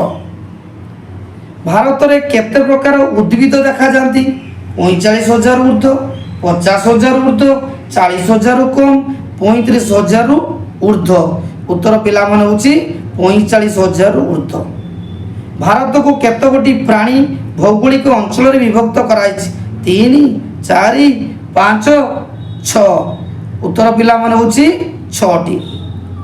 निम्नलिखित मध्यरु केउटी प्राणी भौगोलिक अंचल रे अंतर्भुक्त नुहे? हिमालय अंचल, उत्तरस्थ समतल अंचल, मरुभूमि अंचल, पश्चिमत पार्वत्य अंचल। उत्तरटी छुआ होची पश्चिमत पार्वत्य अंचल। 29 नंबर छुआ भारत रे केते गोटी विश्व ऐतिह्य स्थली अछि? 2टी 3टी 4टी 5टी। उत्तर होची 5टी। आम देश रे केते गोटी जैवमंडल संरक्षित अंचल रही अछि? 10टी 12टी 18टी 20टी। उत्तर पिला माने होची 18टी। भारत रे केते गोटी रामसार स्थली बा आर्द्रभूमि रही अछि? 20 23 26 33टी। उत्तर पिला माने होची सी 26टी। भारत रो केते गुडी जातीय उद्यान अछि? 100 103 105 120। एटा होची 103टी।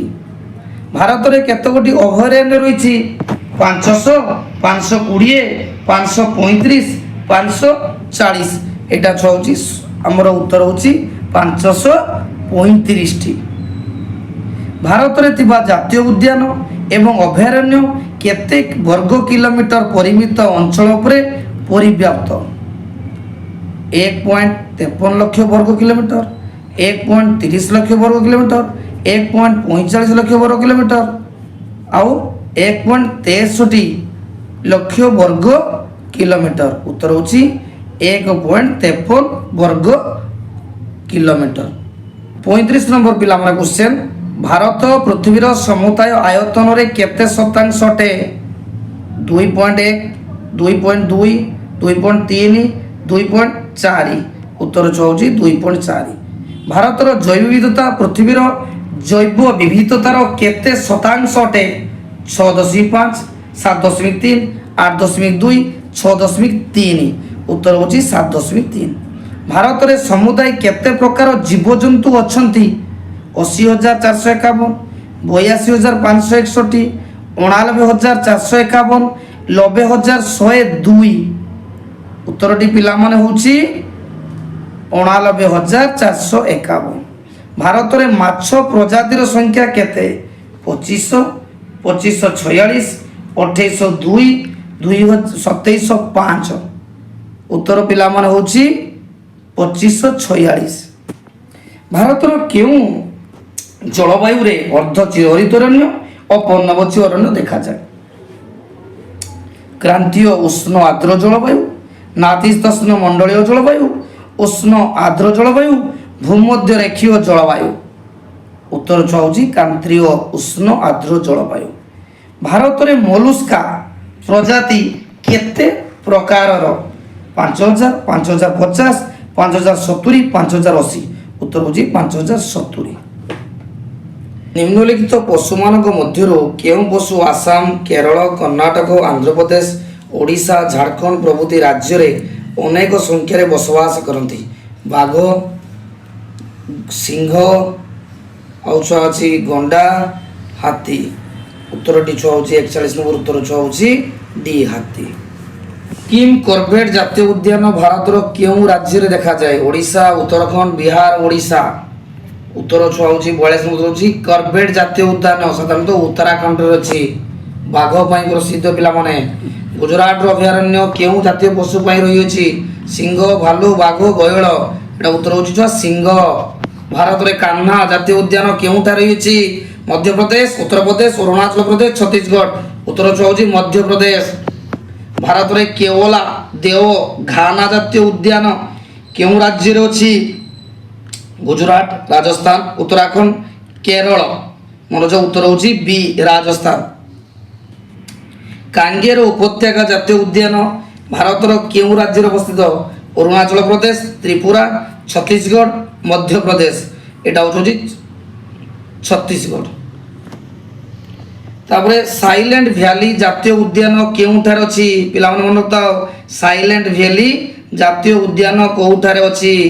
ପଶ୍ଚିମବଙ୍ଗ, କେରଳ, ଗୁଜୁରାଟ, ଉତ୍ତରାଖଣ୍ଡ। ମନେ ରଖିଥାଅ, ଉତ୍ତରଟି ପିଲାମାନେ ହେଉଛି এটা କେରଳରେ ଅଛି। ଗୁଜୁରାଟ ରାଜ୍ୟ ଅନ୍ତର୍ଗତ କେଉଁ ସ୍ଥାନରେ ସିଂହ ବାସ କରନ୍ତି? ଖିରଙ୍ଗା, ସାରିସ୍କା, ଗିର୍, ନନ୍ଦନକାନନ। এটা ଉତ୍ତର ହେଉଛି ଗିର୍। ରାଜସ୍ଥାନର କେଉଁ ଅଞ୍ଚଳରେ ଓଟ, ଜଙ୍ଗଲୀ ଗଧ ଆଦି ପଶୁ ଦେଖାଯାନ୍ତି? ଯୋଧପୁର, ଥର ମରୁଭୂମି, ଉଦୟପୁର, ବିକାନି। 49 ନମ୍ବର ଉତ୍ତର ହେଉଛି ଥର ମରୁଭୂମି। ଭାରତର କେଉଁ ସ୍ଥାନରେ ମହାବଳ ବାଘ ଦେଖାଯାନ୍ତି? ଓଡ଼ିଶାର ନନ୍ଦନକାନନ, ଗୁଜୁରାଟର ଗିର୍ ଅଭୟାରଣ୍ୟ, ପଶ୍ଚିମବଙ୍ଗର ସୁନ୍ଦରବନ, ପୁଷ୍ପପତିଆ। ମନୋତ ପଶ୍ଚିମବଙ୍ଗର ସୁନ୍ଦରବନ, ଏଇଠି ମହାବଳ ବାଘ ଦେଖାଯାନ୍ତି। ନେକ୍ସଟ ଛୁଆ, ମନୋତ ସୁନ୍ଦରବନ ହେଉଛି ପୃଥିବୀର ବୃହତ୍ତମ ବାଘ ଅଭୟାରଣ୍ୟ କେନ୍ଦ୍ର। କେଉଁ ସ୍ଥାନରେ ଧଳା ବାଘ ଦେଖାଯାନ୍ତି? ରେୱା ମାଳଭୂମି, କାହ୍ନା, କେଓଲା, ଦେଓଘାନା, ଘାନା, ନାମଦଫା। ମନେ ରଖିଥାଉ ଛୁଆ ଯେ ଧଳା ବାଘ କେଉଁଠି ଦେଖାଯାନ୍ତି? ରେୱା ମାଳଭୂମି। କେଉଁ ସ୍ଥାନରେ କସ୍ତୁରୀ ମୃଗ ଦେଖାଯାନ୍ତି? ହିମାଳୟ ଅଞ୍ଚଳ, ଗିର୍ ଅରଣ୍ୟ, ଭାରତର ନେପାଳ ସୀମାନ୍ତବର୍ତ୍ତୀ ଅଞ୍ଚଳ, କାଙ୍ଗର ଉପତ୍ୟକା। ଉତ୍ତରଟି ଛୁଆ ହେଉଛି ଯେ ଭାରତର ନେପାଳ ସୀମାନ୍ତବର୍ତ୍ତୀ ଅଞ୍ଚଳରେ କସ୍ତୁରୀ ମୃଗ ଦେଖାଯାନ୍ତି। ଭାରତର କେଉଁ ରାଜ୍ୟରେ ଏକଶିଙ୍ଗୀ ଗଣ୍ଡା ଦେଖାଯାନ୍ତି? ଏକଶିଙ୍ଗୀ ଓଡ଼ିଶା, ଆସାମ, ପଶ୍ଚିମବଙ୍ଗ, ନାଗାଲାଣ୍ଡ। ଉତ୍ତର ହେଉଛି ଆସାମ। ଭାରତୀୟ ବଷ୍ଟାର୍ଡ କେଉଁ ରାଜ୍ୟରେ ଦେଖାଯାଏ? ବଷ୍ଟାର୍ଡ ଅଭୟାରଣ୍ୟ ଛୁଆ ଅଛି ଛତିଶଗଡ଼, ଝାଡ଼ଖଣ୍ଡ, ରାଜସ୍ଥାନ, ତେଲେଙ୍ଗାନା। ଉତ୍ତର ଛୁଆ ହେଉଛି ସି ରାଜସ୍ଥାନ। ଲାଲ ପାଣ୍ଡା ପାଇଁ ଭାରତର କେଉଁ ରାଜ୍ୟ ପ୍ରସିଦ୍ଧ? ଆସାମ, ତ୍ରିପୁରା, ନାଗାଲାଣ୍ଡ, ସିକିମ୍। ପ୍ରସିଦ୍ଧ ଛୁଆ କିଏ? ସିକିମ୍।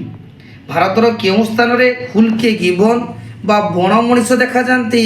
ତାମିଲନାଡୁ, ଆନ୍ଧ୍ରପ୍ରଦେଶ, ଆସାମ ଆଉ ସିକିମ୍। ଆମର ହେଉଛି ଆସାମରେ ଦେଖାଯାନ୍ତି।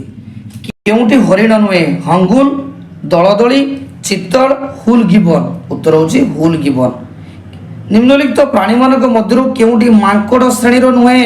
ହନୁ, ପାତି, କପି, ହୁଲ୍କ ଗିବନ୍, ଥାମିନ୍ ତଥା ପିଶୁରୀ। এটা ଛୁଆ ଡି ଥାମିନ୍ ତଥା ପିଶୁରୀ। ଭାରତର ଜାତୀୟ ପଶୁ କିଏ? ଆମର ଭାରତ ଜାତୀୟ ପଶୁ ଛୁଆ କିଏ? ନା ବାଘ। ଜାତୀୟ ଐତିହ୍ୟ ପ୍ରାଣୀ କାହାକୁ କୁହାଯାଏ? ହାତୀ। କାହାକୁ ଛୁଆ କୁହାଯାଏ? ହାତୀ। କେଉଁ ପକ୍ଷୀକୁ ଭାରତର ଜାତୀୟ ପକ୍ଷୀ ରୂପେ ସ୍ୱୀକୃତ ଦିଆଯାଇଛି? এটা ଛୁଆ ହେଉଛି ମୟୂର। କେଉଁଟି ଉଭୟଚର ପ୍ରାଣୀ ନୁହନ୍ତି? କୁମ୍ଭୀର, କଇଁଛ, ଗଧି, କପି, ହୁଲ୍ ଗିବନ୍। ମନେ ରଖିଥାଅ ଛୁଆ, এটা ହେଉଛି କପି, ହୁଲ୍ ଗିବନ୍। ଓଡ଼ିଶାର କେଉଁ ସ୍ଥାନକୁ ଅଲିଭ୍ ରିଡଲେ ନାମକ ଏକ ବିରଳ କଇଁଛ ପ୍ରତିବର୍ଷ ଅଣ୍ଡା ଦେବା ପାଇଁ ଆସନ୍ତି? ଅସ୍ତରଙ୍ଗ, ଗୋପାଳପୁର, ଋଷିକୁଲ୍ୟା ନଦୀମୁହାଣ, ଭିତରକନିକା। ଉତ୍ତର ଛୁଆ ହେଉଛି ଭିତରକନିକା। କେଉଁ ସ୍ଥାନରେ ନୀଳ କଙ୍କଡ଼ା ପରି ବିରଳ କଙ୍କଡ଼ା ଦେଖାଯାନ୍ତି? ଭିତରକନିକା, ସାତକୋଶିଆ, ଚିଲିକା, ଗୋପାଳପୁର। ଛଅ ଉତ୍ତର ହେଉଛି ଭିତରକନିକା। ଭାରତର କେଉଁ ହ୍ରଦରେ ଇରାବତୀ ଡଲଫିନ୍ ଦେଖାଯାଏ? ପୁଷ୍କର, ଅଂଶୁପା, ଚିଲିକା, ଡିସର। ମନେ ରଖିଥାଅ, ଚିଲିକା ହ୍ରଦରେ ଦେଖାଯାଏ। କେ ଦେଖାଯାଏ ଛଅ ଡଲଫିନ୍? ଚିଲିକା। ନେକ୍ସଟ, କେଉଁଠି ଏକ ସର୍ପ ନୁହେଁ? ଐରାସ, ଅଲିଭ୍ ରିଡଲେ, ରଣା, ଗୋଖର। ଉତ୍ତର ହେଉଛି ଅଲିଭ୍ ରିଡଲେ। ଭାରତର ଜାତୀୟ ଜଳଚର ପ୍ରାଣୀ ଭାବରେ କାହାକୁ ସ୍ୱୀକୃତି ଦିଆଯାଇଛି? ତିମି, ଡଲଫିନ୍, କଇଁଛ, ଭାକୁର ମାଛ। এটা ଛୁଆ ହେଉଛି ଡଲଫିନ୍। କେଉଁମାନଙ୍କ ଠାରୁ ଦୁଗ୍ଧ, ମାଂସ, ଶିଙ୍ଗ, ଚମଡ଼ା, ପଶମ ଇତ୍ୟାଦି ମିଳିଥାଏ? ଗାଈ, ମଇଁଷି, ବନ୍ୟପ୍ରାଣୀ ଆଉ ମେଷ। ଉତ୍ତର ପିଲାମାନେ ହେଉଛି କୋଉଠି? ବନ୍ୟପ୍ରାଣୀ। କେଉଁଠାରେ ଫୁଲର ପରାଗ ସଙ୍ଗମ କରିଥାନ୍ତି? କେଉଁମାନେ? କୀଟପତଙ୍ଗ, କୁଆ, ପଶୁପକ୍ଷୀ ପୋକଜୋକ ଆଉ 59 ନମ୍ବର ଉତ୍ତର ହେଉଛି କୀଟପତଙ୍ଗ। କୁଆ ଶାଗୁଣା ଆଦି ପକ୍ଷୀମାନେ କୀଟପତଙ୍ଗ ପୋକଜୋକ ପଶୁପକ୍ଷୀ ଓ ମନୁଷ୍ୟମାନଙ୍କର ଶବକୁ ଖାଇବା ଦ୍ୱାରା ଆମର କି ଉପକାର ହୁଏ? ବାୟୁମଣ୍ଡଳ ପରିଷ୍କାର ହୁଏ, ମୃତ୍ତିକା ପରିଷ୍କାର ହୁଏ, ପରିବେଶ ପ୍ରଦୂଷଣ, ପ୍ରାକୃତିକ ବିପର୍ଯ୍ୟୟ ନିୟନ୍ତ୍ରଣ। ଉତ୍ତର ହେଉଛି ପରିବେଶ ପ୍ରଦୂଷଣ।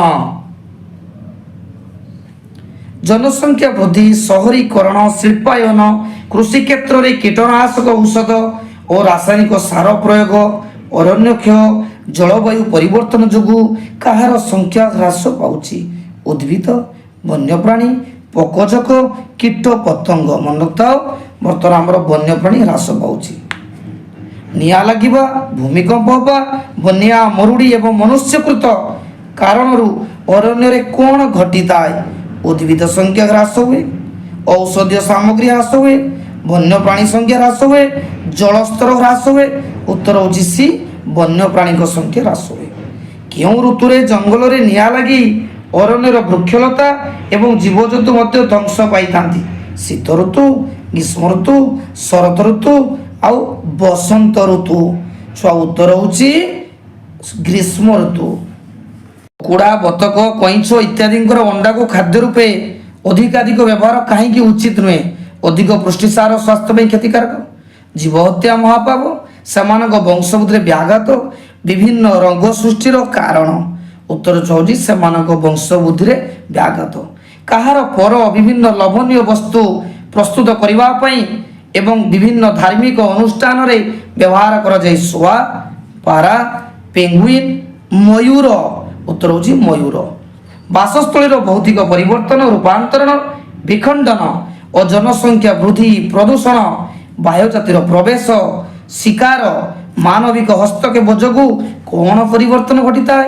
ରାସାୟନିକ ପରିବର୍ତ୍ତନ, ଭୌତିକ ପରିବର୍ତ୍ତନ, ପରିବେଶ ପରିବର୍ତ୍ତନ, ଜଳବାୟୁ ପରିବର୍ତ୍ତନ। ଉତ୍ତର ହେଉଛି ବି, ଭୌତିକ ପରିବର୍ତ୍ତନ। ଉପଯୁକ୍ତ ପ୍ରତିରୋଧକ ପଦକ୍ଷେପ ଅଭାବରୁ ଯେଉଁ ପ୍ରାଣୀ ଜାତି ପୃଥିବୀରୁ ବା ଏକ ନିର୍ଦ୍ଦିଷ୍ଟ ଅଞ୍ଚଳରୁ ସମ୍ପୂର୍ଣ୍ଣ ବିଲୁପ୍ତ ହୋଇଯିବାର ସମ୍ଭାବନା ଥାଏ ତାକୁ କେଉଁ ଜାତି କୁହାଯାଏ? ବିପଦଗ୍ରସ୍ତ ଜାତି, ବିଲୁପ୍ତ ଜାତି, ସଂକଟାପନ୍ନ ଜାତି, ବିପଦ ପ୍ରବଣ ଜାତି। ଏଟା ହେଲା ଛୁଆ ସି, ସଂକଟାପନ୍ନ ଜାତି। 78 ନମ୍ବର ପିଲାମାନେ, କେଉଁ ଅନ୍ତରାଷ୍ଟ୍ରୀୟ ସଂସ୍ଥା ସଂକଟାପନ୍ନ ଜାତିମାନଙ୍କର ଲିପିବଦ୍ଧ କାରଣ ନିମନ୍ତେ ବିହିତ ପଦକ୍ଷେପ ଗ୍ରହଣ କରିଛନ୍ତି? ପ୍ରକୃତି ଓ ପ୍ରାକୃତିକ ସମ୍ବଳର ସଂରକ୍ଷଣ ନିମନ୍ତେ ଅନ୍ତରାଷ୍ଟ୍ରୀୟ ସଂଘ, ମିଳିତ ଜାତିସଂଘ, ବିଶ୍ୱଜାତି ସଂଗଠନ, ସଂକଟାପନ୍ନ ଜାତି ସୁରକ୍ଷା ସଂଘ। ଉତ୍ତର ହେଉଛି ପ୍ରକୃତି ଓ ପ୍ରାକୃତିକ ସମ୍ବଳର ସଂରକ୍ଷଣ ନିମନ୍ତେ ଅନ୍ତରାଷ୍ଟ୍ରୀୟ ସଂଘ। ତାର ମୁଖ୍ୟ ଅଙ୍ଗ ହେଉଛି IUCN ଏବଂ ତାର ହେଡକ୍ୱାର୍ଟର କେଉଁଠି ଛୁଆ? ସୁଇଜରଲ୍ୟାଣ୍ଡର ମୋର୍ ସହରରେ ଅଛି। ପ୍ରକୃତି ଓ ପ୍ରାକୃତିକ ସମ୍ବଳର ସଂରକ୍ଷଣ ନିମନ୍ତେ ଗଢ଼ାଯାଇଥିବା ଆନ୍ତର୍ଜାତୀୟ ସଂଘର ମୁଖ୍ୟ କାର୍ଯ୍ୟାଳୟ କେଉଁଠି ଅବସ୍ଥିତ? ଜେନେଭା, ମର୍ଚ, ୱାଶିଂଟନ, ୟୁକ୍ରେନ। ଉତ୍ତର ଛୁଆ ଏବେ କହିଲି ତୁମକୁ, ମର୍ଚ ଠାରେ ଅବସ୍ଥିତ ବି। 80 ନମ୍ବର ପିଲାମାନେ, ପ୍ରକୃତି ଓ ପ୍ରାକୃତିକ ସମ୍ବଳର ସଂରକ୍ଷଣ ନିମନ୍ତେ ଗଢ଼ାଯାଇଥିବା ଅନ୍ତରାଷ୍ଟ୍ରୀୟ ସଂଘ ଏବେ କେଉଁ ନାମରେ ପରିଚିତ? ଆନ୍ତଃରାଜ୍ୟ ସଂରକ୍ଷଣ ସଂଘ, ପ୍ରାକୃତିକ ସମ୍ବଳ ସଂରକ୍ଷଣ ସଂଘ, ବିଶ୍ୱ ସଂରକ୍ଷଣ ସଂଘ, ପ୍ରାକୃତିକ ସମ୍ବଳ ସଂରକ୍ଷଣ ସଂଘ। ଉତ୍ତର ହେଉଛି ସି, ବିଶ୍ୱ ସଂରକ୍ଷଣ ସଂଘ। ପିଲାମାନେ ଦେଖ, ବର୍ତ୍ତମାନ 81 ନମ୍ବର କ୍ୱେଶ୍ଚନକୁ ଯିବା। 81 ନମ୍ବର କ୍ୱେଶ୍ଚନରେ ସେ କହିଛି ସଂକଟାପନ୍ନ ଜାତିର ଜୀବମାନଙ୍କ ଉପରେ ପ୍ରକାଶ ପାଇଥିବା ପୁସ୍ତକର ନାମ କ'ଣ? ଏ ନୀଳ ତଥ୍ୟ ପୁସ୍ତକ, ବି ବିପଦ ଜାତି ତଥ୍ୟ ପୁସ୍ତକ, ସି ବିଲୁପ୍ତ ଜାତି ତଥ୍ୟ ପୁସ୍ତକ ଆଉ ଡି ହେଉଛି ଲାଲ ତଥ୍ୟ ପୁସ୍ତକ। ଉତ୍ତରଟି ହେଉଛି ଲାଲ ତଥ୍ୟ ପୁସ୍ତକ। ତାପରେ ଦେଖ, ଲାଲ ତଥ୍ୟ ପୁସ୍ତକ କେବେ ପ୍ରକାଶ ପାଇଥିଲା ପିଲାମାନେ? ଏ 1966, ବି 1955, ସି 1976, ଡି 1986। ଛୁଆ ଉତ୍ତରଟି ହେଉଛି ଏ 1966। ତାପରେ ଆମେ ଯିବା 83 ନମ୍ବର କ୍ୱେଶ୍ଚନ। ଛୁଆ 83 ନମ୍ବର କ୍ୱେଶ୍ଚନ ସେ କହିଛି ଲାଲ ତଥ୍ୟ ପୁସ୍ତକରେ କେତୋଟି ସଙ୍କଟାପନ୍ନ ପ୍ରାଣୀର ନାମ ସ୍ଥାନ ପାଇଥିଲା? ଏ 2000 ଅଧିକ, ବି 3000 ଅଧିକ, ସି 20000 ଅଧିକ, ଡି 10000। ଉତ୍ତର ଛୁଆ ହେଉଛି ବି 3000 ଅଧିକ। ଲାଲ ତଥ୍ୟ ପୁସ୍ତକରେ କେତେଗୋଟି ଉଦ୍ଭିଦ ମାନଙ୍କର ନାମ ସ୍ଥାନ ପାଇଥିଲା? ଏ 20000, ବି 15000, ସି 10000, ଡି 5000। ଉତ୍ତର ହେଉଛି ଛୁଆ 20000। ନେକ୍ସଟ ପିଲା ଦେଖ, ବର୍ତ୍ତମାନ ଆମେ 85 ନମ୍ବର କ୍ୱେଶ୍ଚନକୁ ଯିବା। 85 ନମ୍ବର କ୍ୱେଶ୍ଚନ ସେ କହିଛି ଯେ 2019 ମସିହାରେ ଉଦ୍ଭିଦ ଓ ପ୍ରାଣୀ ସଙ୍କଟାପନ୍ନ ଜାତିଙ୍କ ସଂଖ୍ୟା କେତେକୁ ବୃଦ୍ଧି ପାଇଥିଲା ବା ବୃଦ୍ଧି ପାଇଛି? 28000, 27500, 28338, 29050। 85 ନମ୍ବର ଛୁଆ ଉତ୍ତର ହେଉଛି ସି 38238। ଲାଲ ତଥ୍ୟ ପୁସ୍ତକରେ କେଉଁ ଦେଶର ସର୍ବାଧିକ ସଂଖ୍ୟାର ସଙ୍କଟାପନ୍ନ ଜାତି ସ୍ଥାନ ପାଇଛନ୍ତି? ଚୀନ, ଜାପାନ, ଆଫ୍ରିକା ଆଉ ଭାରତ। ଉତ୍ତର ହେଉଛି ଡି ଭାରତ। ନେକ୍ସଟ ଆମେ ଯିବା 87 ନମ୍ବର କ୍ୱେଶ୍ଚନକୁ ଯିବା। ପ୍ରାୟ 50 ବର୍ଷର ଉର୍ଦ୍ଧ୍ୱ ସମୟ ଧରି କୌଣସି ଜାତି ଦୃଶ୍ୟମାନ ନହେଲେ ତାକୁ କ'ଣ କୁହାଯାଏ? ସଙ୍କଟାପନ୍ନ ଜାତି, ବିଲୁପ୍ତ ଜାତି, ବିପଦଗ୍ରସ୍ତ ଜାତି, ବିପଦ ପ୍ରବଣ ଜାତି। 87 ନମ୍ବର ଛୁଆ ଉତ୍ତର ହେଉଛି ବି ବିଲୁପ୍ତ ଜାତି। କେଉଁ ପ୍ରାଣୀଟି ଭାରତର ବର୍ତ୍ତମାନ ବିଲୁପ୍ତ କିନ୍ତୁ ଆଫ୍ରିକାରେ ବଞ୍ଚି ରହିଛି? ବାଘ, କସ୍ତୁରୀ ମୃଗ, ଚିତାବାଘ ଆଉ ଡାଇନୋସର। ଉତ୍ତର ହେଉଛି ସି ଚିତାବାଘ। ନିମ୍ନଲିଖିତ ମଧ୍ୟରୁ କେଉଁ ପ୍ରାଣୀଟି ପୃଥିବୀର ସମ୍ପୂର୍ଣ୍ଣ ଲୋପ ପାଇଛି? ଜେବ୍ରା, ଜିରାଫ, ଚିତାବାଘ, ଡାଇନୋସର। ଉତ୍ତର ଛୁଆ ହେଉଛି ଆପଣଙ୍କର ଡି ଉତ୍ତର ଡାଇନୋସର। 90 ନମ୍ବର ନିମ୍ନଲିଖିତ ପ୍ରାଣୀଙ୍କ ମଧ୍ୟରୁ କେଉଁ ପ୍ରାଣୀଟି ପୂର୍ବ ଶତାବ୍ଦୀର ପୃଥିବୀରୁ ବିଲୁପ୍ତ ହୋଇ ନାହିଁ? ଭାରତୀୟ ଚିତା ଆଉ ଭାରତୀୟ ଗଣ୍ଡା, ଗୋଲାପୀ ମସ୍ତକଧାରୀ ପେଚା ଆଉ ହେଉଛି ବନ୍ୟ ଗଧ। ଉତ୍ତର ହେଉଛି ଡି ବନ୍ୟ ଗଧ। ପୂର୍ବ ଶତାବ୍ଦୀରେ ଭାରତରୁ କେତୋଟି ଜାତିର ଉଦ୍ଭିଦ ଲୋପ ପାଇଛନ୍ତି? 10, 15, 20, 25। ଉତ୍ତର ଛୁଆ ହେଉଛି ସି 20ଟା। ବିଭିନ୍ନ ପ୍ରତିକୂଳ କାରଣ ଯୋଗୁଁ ଯେଉଁ ଜାତିର ଜୀବମାନେ ଅଳ୍ପ ସମୟ ମଧ୍ୟରେ ବିଲୁପ୍ତ ହୋଇଯିବାର ସମ୍ଭାବନା ରହିଛି ସେମାନଙ୍କୁ କ'ଣ କୁହାଯାଏ? ବିଲୁପ୍ତ ଜାତି, ବିପଦଗ୍ରସ୍ତ ଜାତି, ବିପଦ ପ୍ରବଣ ଜାତି, ଦୁର୍ଲଭ ଜାତି। ଉତ୍ତରଟି ଛୁଆ ହେଉଛି ବି ବିପଦଗ୍ରସ୍ତ ଜାତି। ନିମ୍ନଲିଖିତ ପ୍ରାଣୀମାନଙ୍କ ମଧ୍ୟରୁ କେଉଁଟି ବିପଦଗ୍ରସ୍ତ ଜାତି ନୁହେଁ? ବନ୍ୟଗଧ, ସିଂହ ଲାଞ୍ଜ ବିଶିଷ୍ଟ ହନୁମାଙ୍କଡ଼, ଶାଗୁଣ, ଭାରତୀୟ ଗଣ୍ଡା। ଉତ୍ତର ଛୁଆ ହେଉଛି ଡି ଭାରତୀୟ ଗଣ୍ଡା। କେଉଁ ଜାତିର ପ୍ରାଣୀମାନେ ବର୍ତ୍ତମାନ ଉଦ୍ବେଗଜନକ ଅବସ୍ଥାରେ ନାହାନ୍ତି ତଥାପି କ୍ରମାଗତ ଭାବେ ସେମାନଙ୍କର ପରିଲକ୍ଷିତ ହେଉଛି? ସେମାନଙ୍କୁ କେଉଁ ଜାତି କୁହାଯାଏ? ବିପଦଗ୍ରସ୍ତ ଜାତି, ବିପଦ ପ୍ରବଣ ଜାତି, ବିଲୁପ୍ତ ଜାତି, ଦୁର୍ଲଭ ଜାତି। ଉତ୍ତର ପିଲାମାନେ ହେଉଛି ବି ବିପଦ ପ୍ରବଣ ଜାତି। ନିମ୍ନଲିଖିତ କାରଣଙ୍କ ମଧ୍ୟରୁ କେଉଁ କାରଣ ଯୋଗୁଁ କୀଟପତଙ୍ଗ, ପକ୍ଷୀ, ପ୍ରାଣୀମାନଙ୍କର ସଂଖ୍ୟା ହ୍ରାସ ପାଉଛି? ଏ କୀଟନାଶକ ଔଷଧ ପ୍ରୟୋଗ, ବି ଜଳବାୟୁରେ ପରିବର୍ତ୍ତନ, ସି ଜଳର ଅଭାବ, ଡି ଉତ୍ତାପ ବୃଦ୍ଧି। ଉତ୍ତର ଛୁଆ ହେଉଛି କୀଟନାଶକ ଔଷଧ ପ୍ରୟୋଗ। କେତେକ ଜାତିର ପ୍ରାଣୀମାନଙ୍କ ସଂଖ୍ୟା ପ୍ରାକୃତିକ ଭାବେ କମ୍ ହୋଇଥାଏ ମାତ୍ର ଉପଯୁକ୍ତ ସଂରକ୍ଷଣ ବ୍ୟବସ୍ଥା ନହେଲେ ସେମାନେ ବିଲୁପ୍ତ ହେବାର ସମ୍ଭାବନା ରହିଛି। ଏହା କେଉଁ ଜାତି? ବିଲୁପ୍ତ, ବିପଦ ପ୍ରବଣ, ଦୁର୍ଲଭ, ବିପଦଗ୍ରସ୍ତ। ଉତ୍ତର ପିଲାମାନେ ହେଉଛି ସି ଦୁର୍ଲଭ ଜାତି। କେଉଁ ଜାତିର ଜୀବମାନେ କୀଟନାଶକ ଜୀବ, ରୋଗାଣୁ, ଖାଦକ ଏବଂ ବିଦେଶୀ ଜାତିମାନଙ୍କ ଦ୍ୱାରା ଅଧିକ ଆକ୍ରାନ୍ତ ହୋଇଥାନ୍ତି ଏବଂ ସଙ୍କଟାପନ୍ନ ଅବସ୍ଥାକୁ ଆସିଥାନ୍ତି? ଉତ୍ତର ଏ ଅପସନ୍ ଦୁର୍ଲଭ ଜାତି, ବିପଦଗ୍ରସ୍ତ ଜାତି, ବିପଦ ପ୍ରବଣ ଜାତି, ବିଲୁପ୍ତ ଜାତି ଛୁଆ। ଉତ୍ତର ଛୁଆ ହେଉଛି ଏ ଦୁର୍ଲଭ ଜାତି। ମେଘୁଆ ଚିତାବାଘ କେଉଁଠାରେ ଦେଖାଯାଏ? ରାଜସ୍ଥାନରେ ଥର୍, ଗୁଜରାଟର ମରୁସ୍ଥଳୀ, ହିମାଳୟର ପାର୍ବତ୍ୟ ଅଞ୍ଚଳ, ଆସାମର ଦିଗ୍ବଇ। ଉତ୍ତର ଛୁଆ ହେଉଛି ହିମାଳୟର ପାର୍ବତ୍ୟ ଅଞ୍ଚଳ। ଭାରତରେ କେଉଁ ରାଜ୍ୟରେ ସ୍ୱର୍ଣ୍ଣ ମର୍କଟ ଦେଖାଯାଏ? ମେଘାଳୟ, ଆସାମ, ନାଗାଲାଣ୍ଡ, ତ୍ରିପୁରା। ଉତ୍ତର ହେଉଛି ଆସାମ।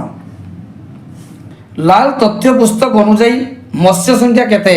300, 320, 343, 400। ଉତ୍ତର ହେଉଛି 343।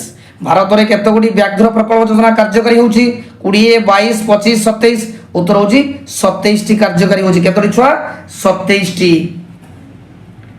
ମାନସ ବ୍ୟାଘ୍ର ପ୍ରକଳ୍ପ ଯୋଜନା ଭାରତରେ କେଉଁ ରାଜ୍ୟରେ ଅଛି? ଆସାମ, ଝାଡ଼ଖଣ୍ଡ, ଛତିଶଗଡ଼, ପଞ୍ଜାବ। ଉତ୍ତର ହେଉଛି ଆସାମ। ପାଲାମୁ ବ୍ୟାଘ୍ର ପ୍ରକଳ୍ପ କେଉଁ ରାଜ୍ୟରେ ଅଛି? ପାଲାମୁ ଉତ୍ତରାଖଣ୍ଡ, ଝାଡ଼ଖଣ୍ଡ, କର୍ଣ୍ଣାଟକ, ରାଜସ୍ଥାନ। ଉତ୍ତର ହେଉଛି ଝାଡ଼ଖଣ୍ଡ। କେଉଁ ଅରଣ୍ୟରେ ପଶୁପକ୍ଷୀଙ୍କ ପ୍ରତି ଅଧିକ ଧ୍ୟାନ ଦିଆଯାଏ?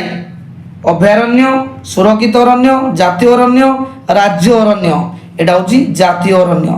ଭାରତର କେଉଁ ଅରଣ୍ୟରେ ଗୌର, ଗୌରାଳ, ତୈକନ୍ୟ ଇତ୍ୟାଦି ପଶୁ ଦେଖାଯାଏ?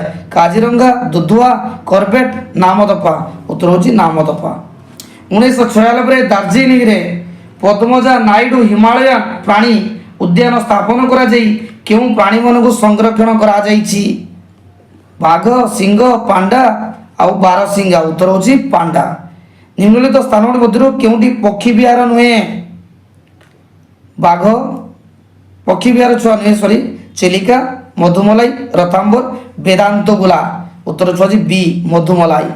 ଓଡ଼ିଶାର କେଉଁ ସ୍ଥାନରେ କୁମ୍ଭୀର ସଂରକ୍ଷଣ ଯୋଜନା ଅଛି? କଲିମର, ଡାଚିଗ୍ରାମ, ଟିକରପଡ଼ା, ଋଷିକୂଲ୍ୟା। ଉତ୍ତର ହେଉଛି ଟିକରପଡ଼ା। ଓଡ଼ିଶାର କେଉଁ ସ୍ଥାନରେ ଅଲିଭ୍ ରିଡଲେ କଇଁଛ ଦେଖାଯାଏ?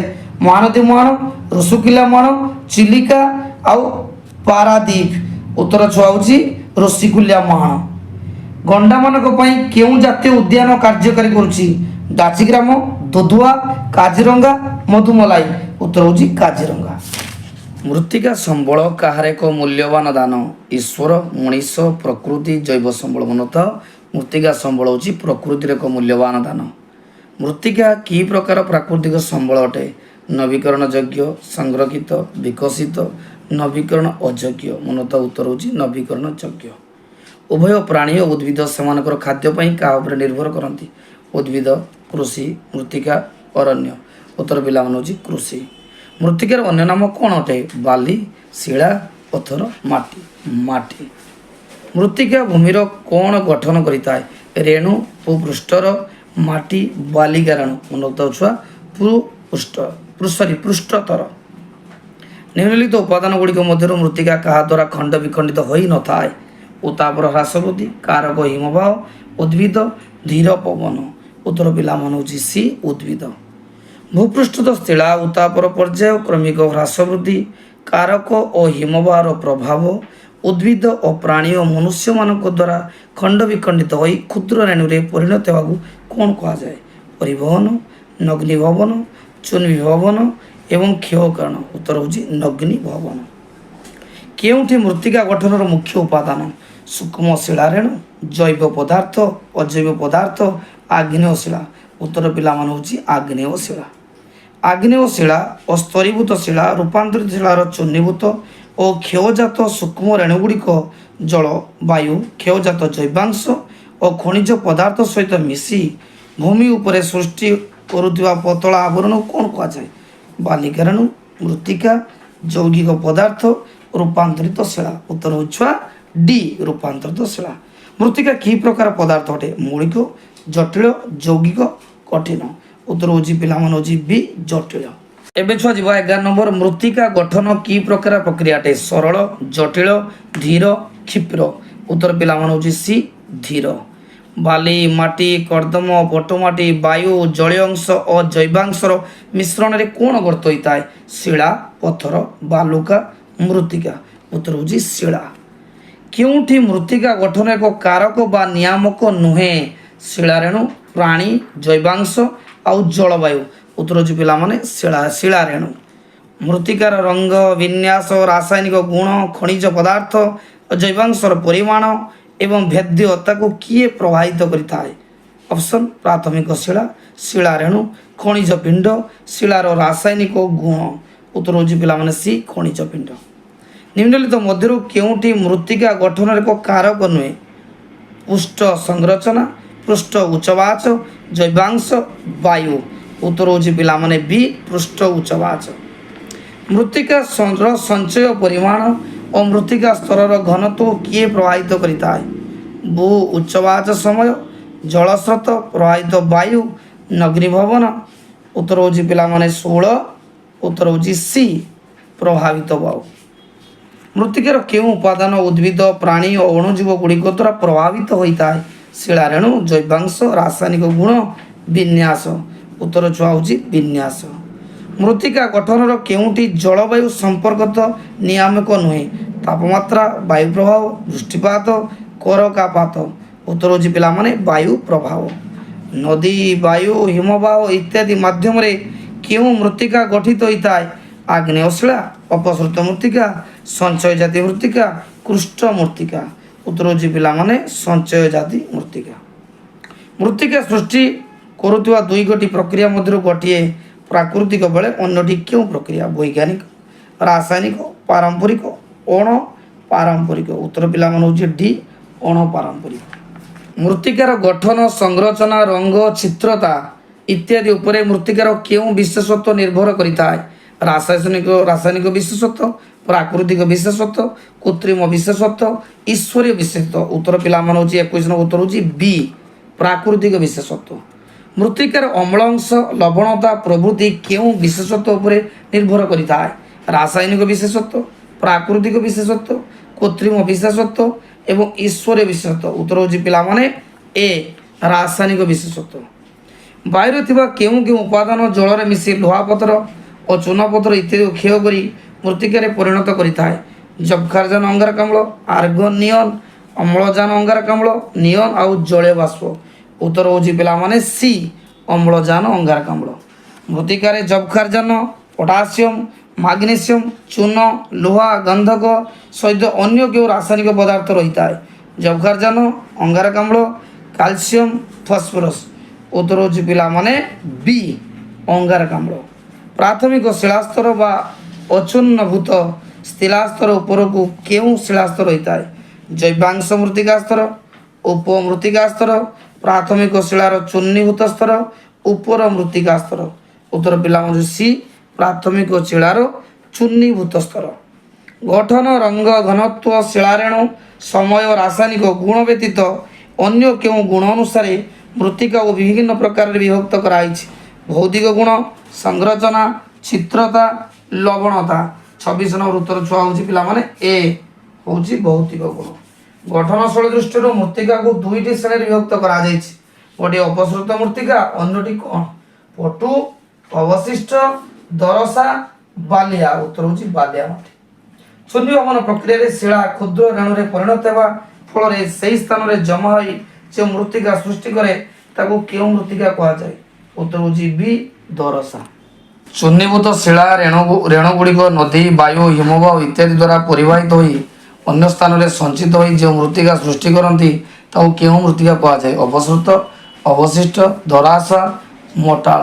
ପିଲାମାନେ ଉତ୍ତର ହେଉଛି ସି ଦରସା। କ୍ଷୟଜାତ ଶିଳାରେଣୁର ଆକାର ଓ ପରିମାଣକୁ ବିଚାର କରି ମୃତ୍ତିକା ଚାରି ଭାଗରେ ବିଭକ୍ତ। ସେଥିମଧ୍ୟରୁ ତିନୋଟି ହେଲା ପଟୁମାଟି, ବାଲିଆ, ଦରସା। ହେଲେ ଅନ୍ୟଟି କ'ଣ? ପେଡ଼ାକାଲ, ପଟାଳ, ଅପସୃତ, କାଦୁଆ। ଉତ୍ତର ପିଲାମାନେ ହେଉଛି 30 ଡି କାଦୁଆ। ବାଲିଆ, ପଟୁ ଓ ମୋଟାଳ ମିଶିକରି କେଉଁ ମୃତ୍ତିକା କରୁଥିବେ? ଉନ୍ନତ ଛୁଆ ବାଲିଆ, ପଟୁ, ମୋଟାଳ ମିଶିକରି କେଉଁ ମୃତ୍ତିକା ଗଠିତ ହୁଏ? ନା ବାଲିଆ ମୃତ୍ତିକା ଗଠିତ ହୁଏ। ଦରସା ମୃତ୍ତିକା କେଉଁ ଚାଷ ପାଇଁ ଅଧିକ ଉପାଦେୟ? ଉନ୍ନତ ଯେଉଁ ଧାନ, ଗହମ, ଆଖୁ, ଚା। ଯେଉଁ ଦରସା ମାଟିରେ ଛୁଆ ବେଶୀ ଗହମ ଚାଷ ହୁଏ। 33 ନମ୍ବର କହିଛି କେଉଁ କାରଣରୁ ଆର୍ଦ୍ର ଜଳବାୟୁ ଅଞ୍ଚଳରେ ମୃତ୍ତିକାରୁ ବାଲି, ଚୂନ, ପଟାସ, ସୋଡ଼ିୟମ, ମାଗ୍ନେସିୟମ ଧାତବ ଲବଣ ଉଭେଇଯାଏ? ହିମବାହ, ପବନ, ଜୁଆର, ବୃଷ୍ଟିପାତ। ଉତ୍ତର ପିଲାମାନେ ହେଉଛି ବୃଷ୍ଟିପାତ। ଲବଣ ଅମ୍ଳଯୁକ୍ତ ଓ ସ୍ୱଳ୍ପ ଜୈବାଂଶ ବିଶିଷ୍ଟ ମୃତ୍ତିକା କେଉଁ ନାମରେ ନାମିତ? ପେଡ଼ାଲଫର, ପେଡ଼ାକଲ, ପଟାସିୟମ, ଭାଙ୍ଗର। ଉତ୍ତର ପିଲାମାନେ ହେଉଛି ଏ ପେଡ଼ାଲଫର। ଭାରତର ଉତ୍ତର ପଶ୍ଚିମ ଅଞ୍ଚଳରେ ଦେଖାଯାଉଥିବା କମ୍ ଅମ୍ଳୀୟ କିନ୍ତୁ ଅଧିକ କ୍ଷାରୀୟ ମୃତ୍ତିକାକୁ କ'ଣ କୁହାଯାଏ? ଖାଦର, ଭାଙ୍ଗର, ପେଡ଼ାକଲ, ପେଡ଼ାଲଫର।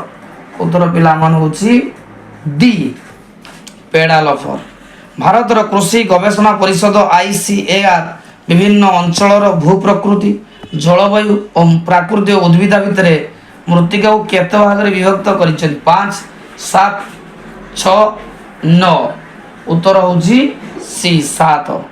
ପଟ୍ଟ ମୃତ୍ତିକା କେଉଁ ଶ୍ରେଣୀର ମୃତ୍ତିକା ଅଟେ? ଅପସୃତ, ଅବଶିଷ୍ଟ, ଲୟେସ ଆଉ ଲୋହିତ ମୃତ୍ତିକା। ଉତ୍ତର ପିଲାମାନେ ହେଉଛି ବି ଅବଶିଷ୍ଟ ମୃତ୍ତିକା।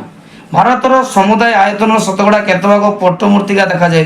40, 41, 42, 43। ଉତ୍ତର ହେଉଛି ସି 43।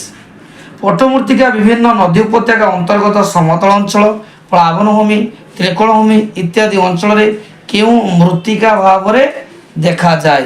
ମନୋକ୍ତିଟା କୃଷ୍ଣ ମୃତ୍ତିକା ହିସାବରେ ଦେଖାଯାଏ। କେଉଁ ସମତଳ ଅଞ୍ଚଳ ଗଙ୍ଗା, ବ୍ରହ୍ମପୁତ୍ର, ସିନ୍ଧୁ ନଦୀ ଓ ତାହାର ଉପନଦୀ ଗୁଡ଼ିକ ଦ୍ୱାରା ପଟୁ ଦ୍ୱାରା ଗଠିତ? ଉତ୍ତର ଭାରତ ସମତଳ ଅଞ୍ଚଳ, ଉପକୂଳବର୍ତ୍ତୀ ସମତଳ ଅଞ୍ଚଳ, ଗାଙ୍ଗେୟ ସାଇବେରିଆନ ସମତଳ ଅଞ୍ଚଳ। ଉତ୍ତର ପିଲାମାନେ ହେଉଛି ଡି ସାଇବେରିଆନ ସମତଳ ଅଞ୍ଚଳ।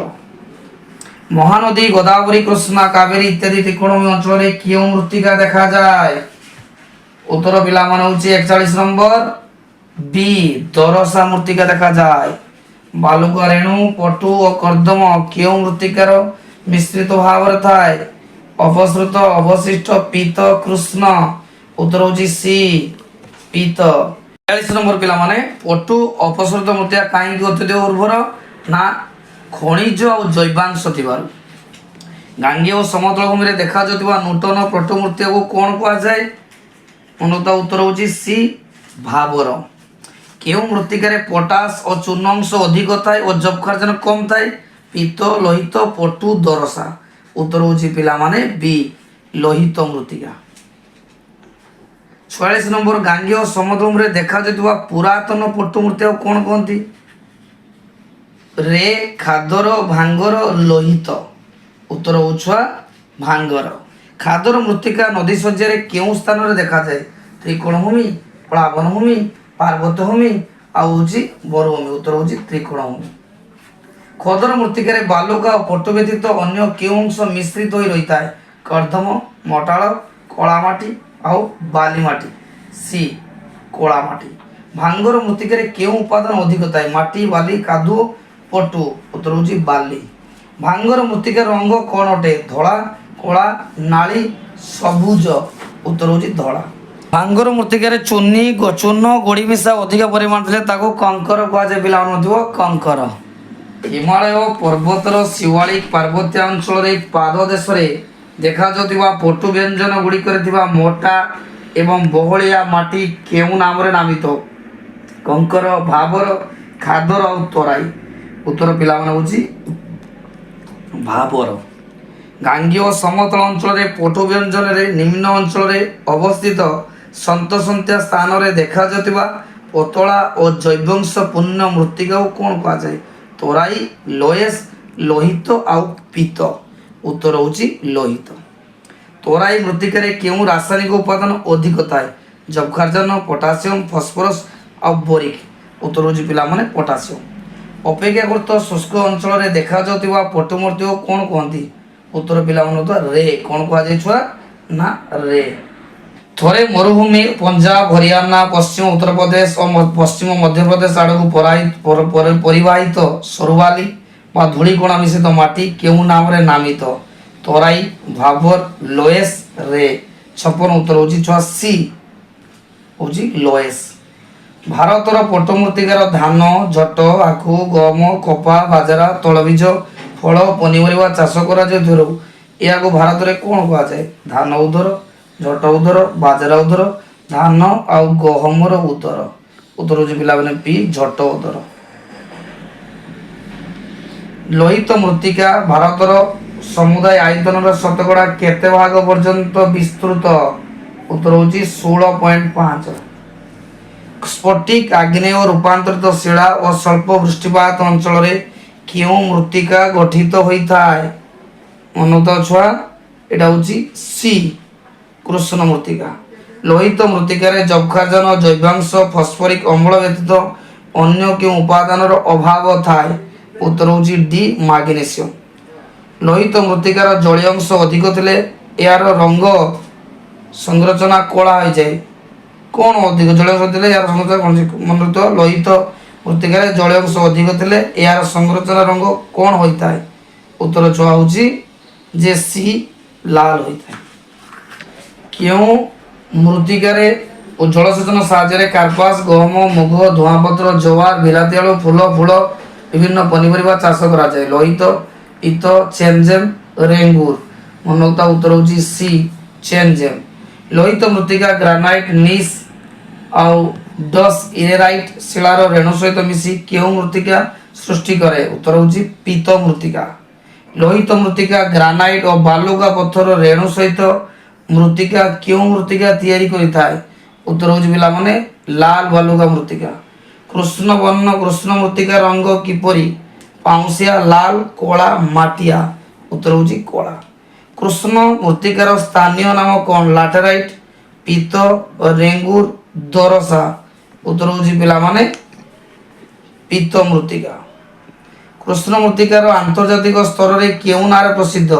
ଚେନଜେମ୍, ରେଙ୍ଗୁର, ସେତଲାଟ୍ରାଇଟ୍, କଳା ମାଟି। କୃଷ୍ଣ ମୃତ୍ତିକାର ହେଉଛି ଆନ୍ତର୍ଜାତିକ ସ୍ତର ନାଁ ହେଉଛି ଚେନଜେମ୍। 68 ହେଲା କୃଷ୍ଣ ମୃତ୍ତିକା କେଉଁ ଶିଳାରୁ ସୃଷ୍ଟି ହୋଇଥାଏ? କଙ୍କର, ଭାବର, ତରାଇ, ବାସାଲଟ। ଉତ୍ତର ପିଲାମାନେ ହେଉଛି ଏ କଙ୍କର। କୃଷ୍ଣ ମୃତ୍ତିକାରେ କାହିଁକି ଅଧିକ ପରିମାଣରେ ଲୌହାଂଶ ରହିଥାଏ? ଲୌହ ଖଣିରୁ ସୃଷ୍ଟି, ଲୁହା ପଥରରୁ, ନା ବାସାଲଟ ଶିଳା, ନା ମୃତ୍ତିକା ରଙ୍ଗ କୃଷ୍ଣ ହୋଇଥିବାରୁ? ଉତ୍ତର ହେଉଛି ସାଧାରଣତଃ ଏହା ଲୁହା ପଥରରୁ ମିଳିଥାଏ। ଚୂନ କୃଷ୍ଣ ମୃତ୍ତିକାରେ ଅଧିକ ପରିମାଣରେ ଆଲୁମିନିୟମ, ପଟାସ, ଚୂନ, କ୍ୟାଲସିୟମ, ମାଗ୍ନେସିୟମ ଇତ୍ୟାଦି ରାସାୟନିକ ପଦାର୍ଥ ରହିଥିବାରୁ ଏହା କେଉଁଠି କୃଷି ପାଇଁ ଉପଯୋଗୀ? ଆଖୁ, ଗହମ, ଧାନ, କାର୍ପାସ। ଉତ୍ତର ଛୁଆ ହେଉଛି କ'ଣ? ନା ସି ଧାନ।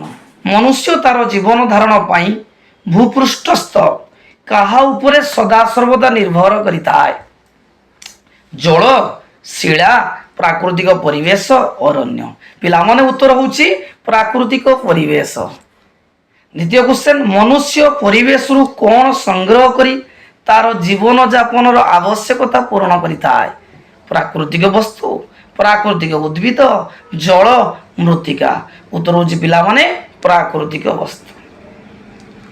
3 নম্বର କ୍ୱେଶ୍ଚନ ଛୁଆ କହିଛି ମନୁଷ୍ୟର ବ୍ୟକ୍ତିଗତ ତଥା ସାମାଜିକ ଆବଶ୍ୟକତା ପୂରଣ କରିବାରେ ଉପଯୋଗୀ ଓ ମୂଲ୍ୟମାନ ବିବେଚିତ ହେଉଥିବା ପରିବେଶର ବିଭିନ୍ନ ପଦାର୍ଥ ଯାହା ପ୍ରୌଦ୍ୟୋଗିକ ଦୃଷ୍ଟିକୋଣରୁ ସୁଗମ୍ୟ, ଅର୍ଥନୈତିକ ଦୃଷ୍ଟିକୋଣ ସମ୍ଭବ ଓ ସାଂସ୍କୃତିକ ଦୃଷ୍ଟିକୋଣରୁ ଗ୍ରହଣଯୋଗ୍ୟ ତାକୁ କ'ଣ କୁହାଯାଏ? ନା ସମ୍ବଳ କୁହାଯାଏ। ଏଇଟା ପିଲାମାନେ 2 ମାର୍କ ଆସେ। ମନୁଷ୍ୟ ଅବ୍ୟବହୃତ କିମ୍ବା ଅଜ୍ଞାତ ହୋଇ ରହିଥିବା ପଦାର୍ଥକୁ ସନ୍ଧାନ କରି ବିଭିନ୍ନ କାର୍ଯ୍ୟରେ ବିନିଯୋଗ କଲେ ତା କ'ଣ ରୂପେ ବିବେଚିତ ହୁଏ? ଉତ୍ତର ପିଲାମାନେ ହେଉଛି ସମ୍ବଳ।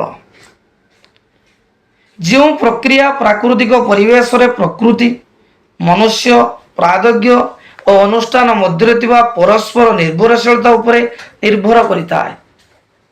ଅପସନ୍ ଆଭ୍ୟନ୍ତରୀଣ ପ୍ରକ୍ରିୟା, ପ୍ରୌଦ୍ୟୋଗିକ ପ୍ରକ୍ରିୟା, ରୂପାନ୍ତରକରଣ ପ୍ରକ୍ରିୟା, ଜୀବନଶୈଳୀ। ଉତ୍ତର ହେଉଛି ପିଲାମାନେ ରୂପାନ୍ତରଣ ପ୍ରକ୍ରିୟା। ପିଲାମାନେ 6 নম্বର କ୍ୱେଶ୍ଚନ ହେଉଛି ସମ୍ବଳର ଉତ୍ପାଦନ, ବଣ୍ଟନ, ବ୍ୟବହାର ଓ କ୍ଷୟ ପ୍ରଭୃତି ସମସ୍ତ ପ୍ରକ୍ରିୟା କାହା ଦ୍ୱାରା ସମାହିତ ହୋଇଥାଏ? ଜଳ, ବାୟୁ, ଉତ୍ତାପ, ମନୁଷ୍ୟ। ଉତ୍ତର ହେଉଛି ପିଲାମାନେ ମନୁଷ୍ୟ। ପ୍ରକୃତିରୁ ମିଳୁଥିବା ପଦାର୍ଥ ଓ ଶକ୍ତି ଦ୍ୱାରା ମନୁଷ୍ୟ ପ୍ରତ୍ୟକ୍ଷ ଓ ପରୋକ୍ଷ ଭାବେ ଉପକୃତ ହେଉଥିବା ସମ୍ବଳ ଗୁଡ଼ିକୁ କ'ଣ କୁହାଯାଏ? ସାଂସ୍କୃତିକ ସମ୍ବଳ, ପ୍ରାକୃତିକ ସମ୍ବଳ, ମାନବ ସମ୍ବଳ, ଜୈବ ସମ୍ବଳ। ଉତ୍ତର ହେଉଛି ପିଲାମାନେ ପ୍ରାକୃତିକ ସମ୍ବଳ। ମନୁଷ୍ୟ ନିଜର ଦକ୍ଷତା, କାରିଗରୀ ଜ୍ଞାନକୌଶଳ ମାଧ୍ୟମରେ ପ୍ରାକୃତିକ ସମ୍ବଳକୁ ରୂପାନ୍ତରିତ କରି ବ୍ୟବହାର ଉପଯୋଗ କରୁଥିବା ସମ୍ବଳକୁ କ'ଣ କୁହାଯାଏ?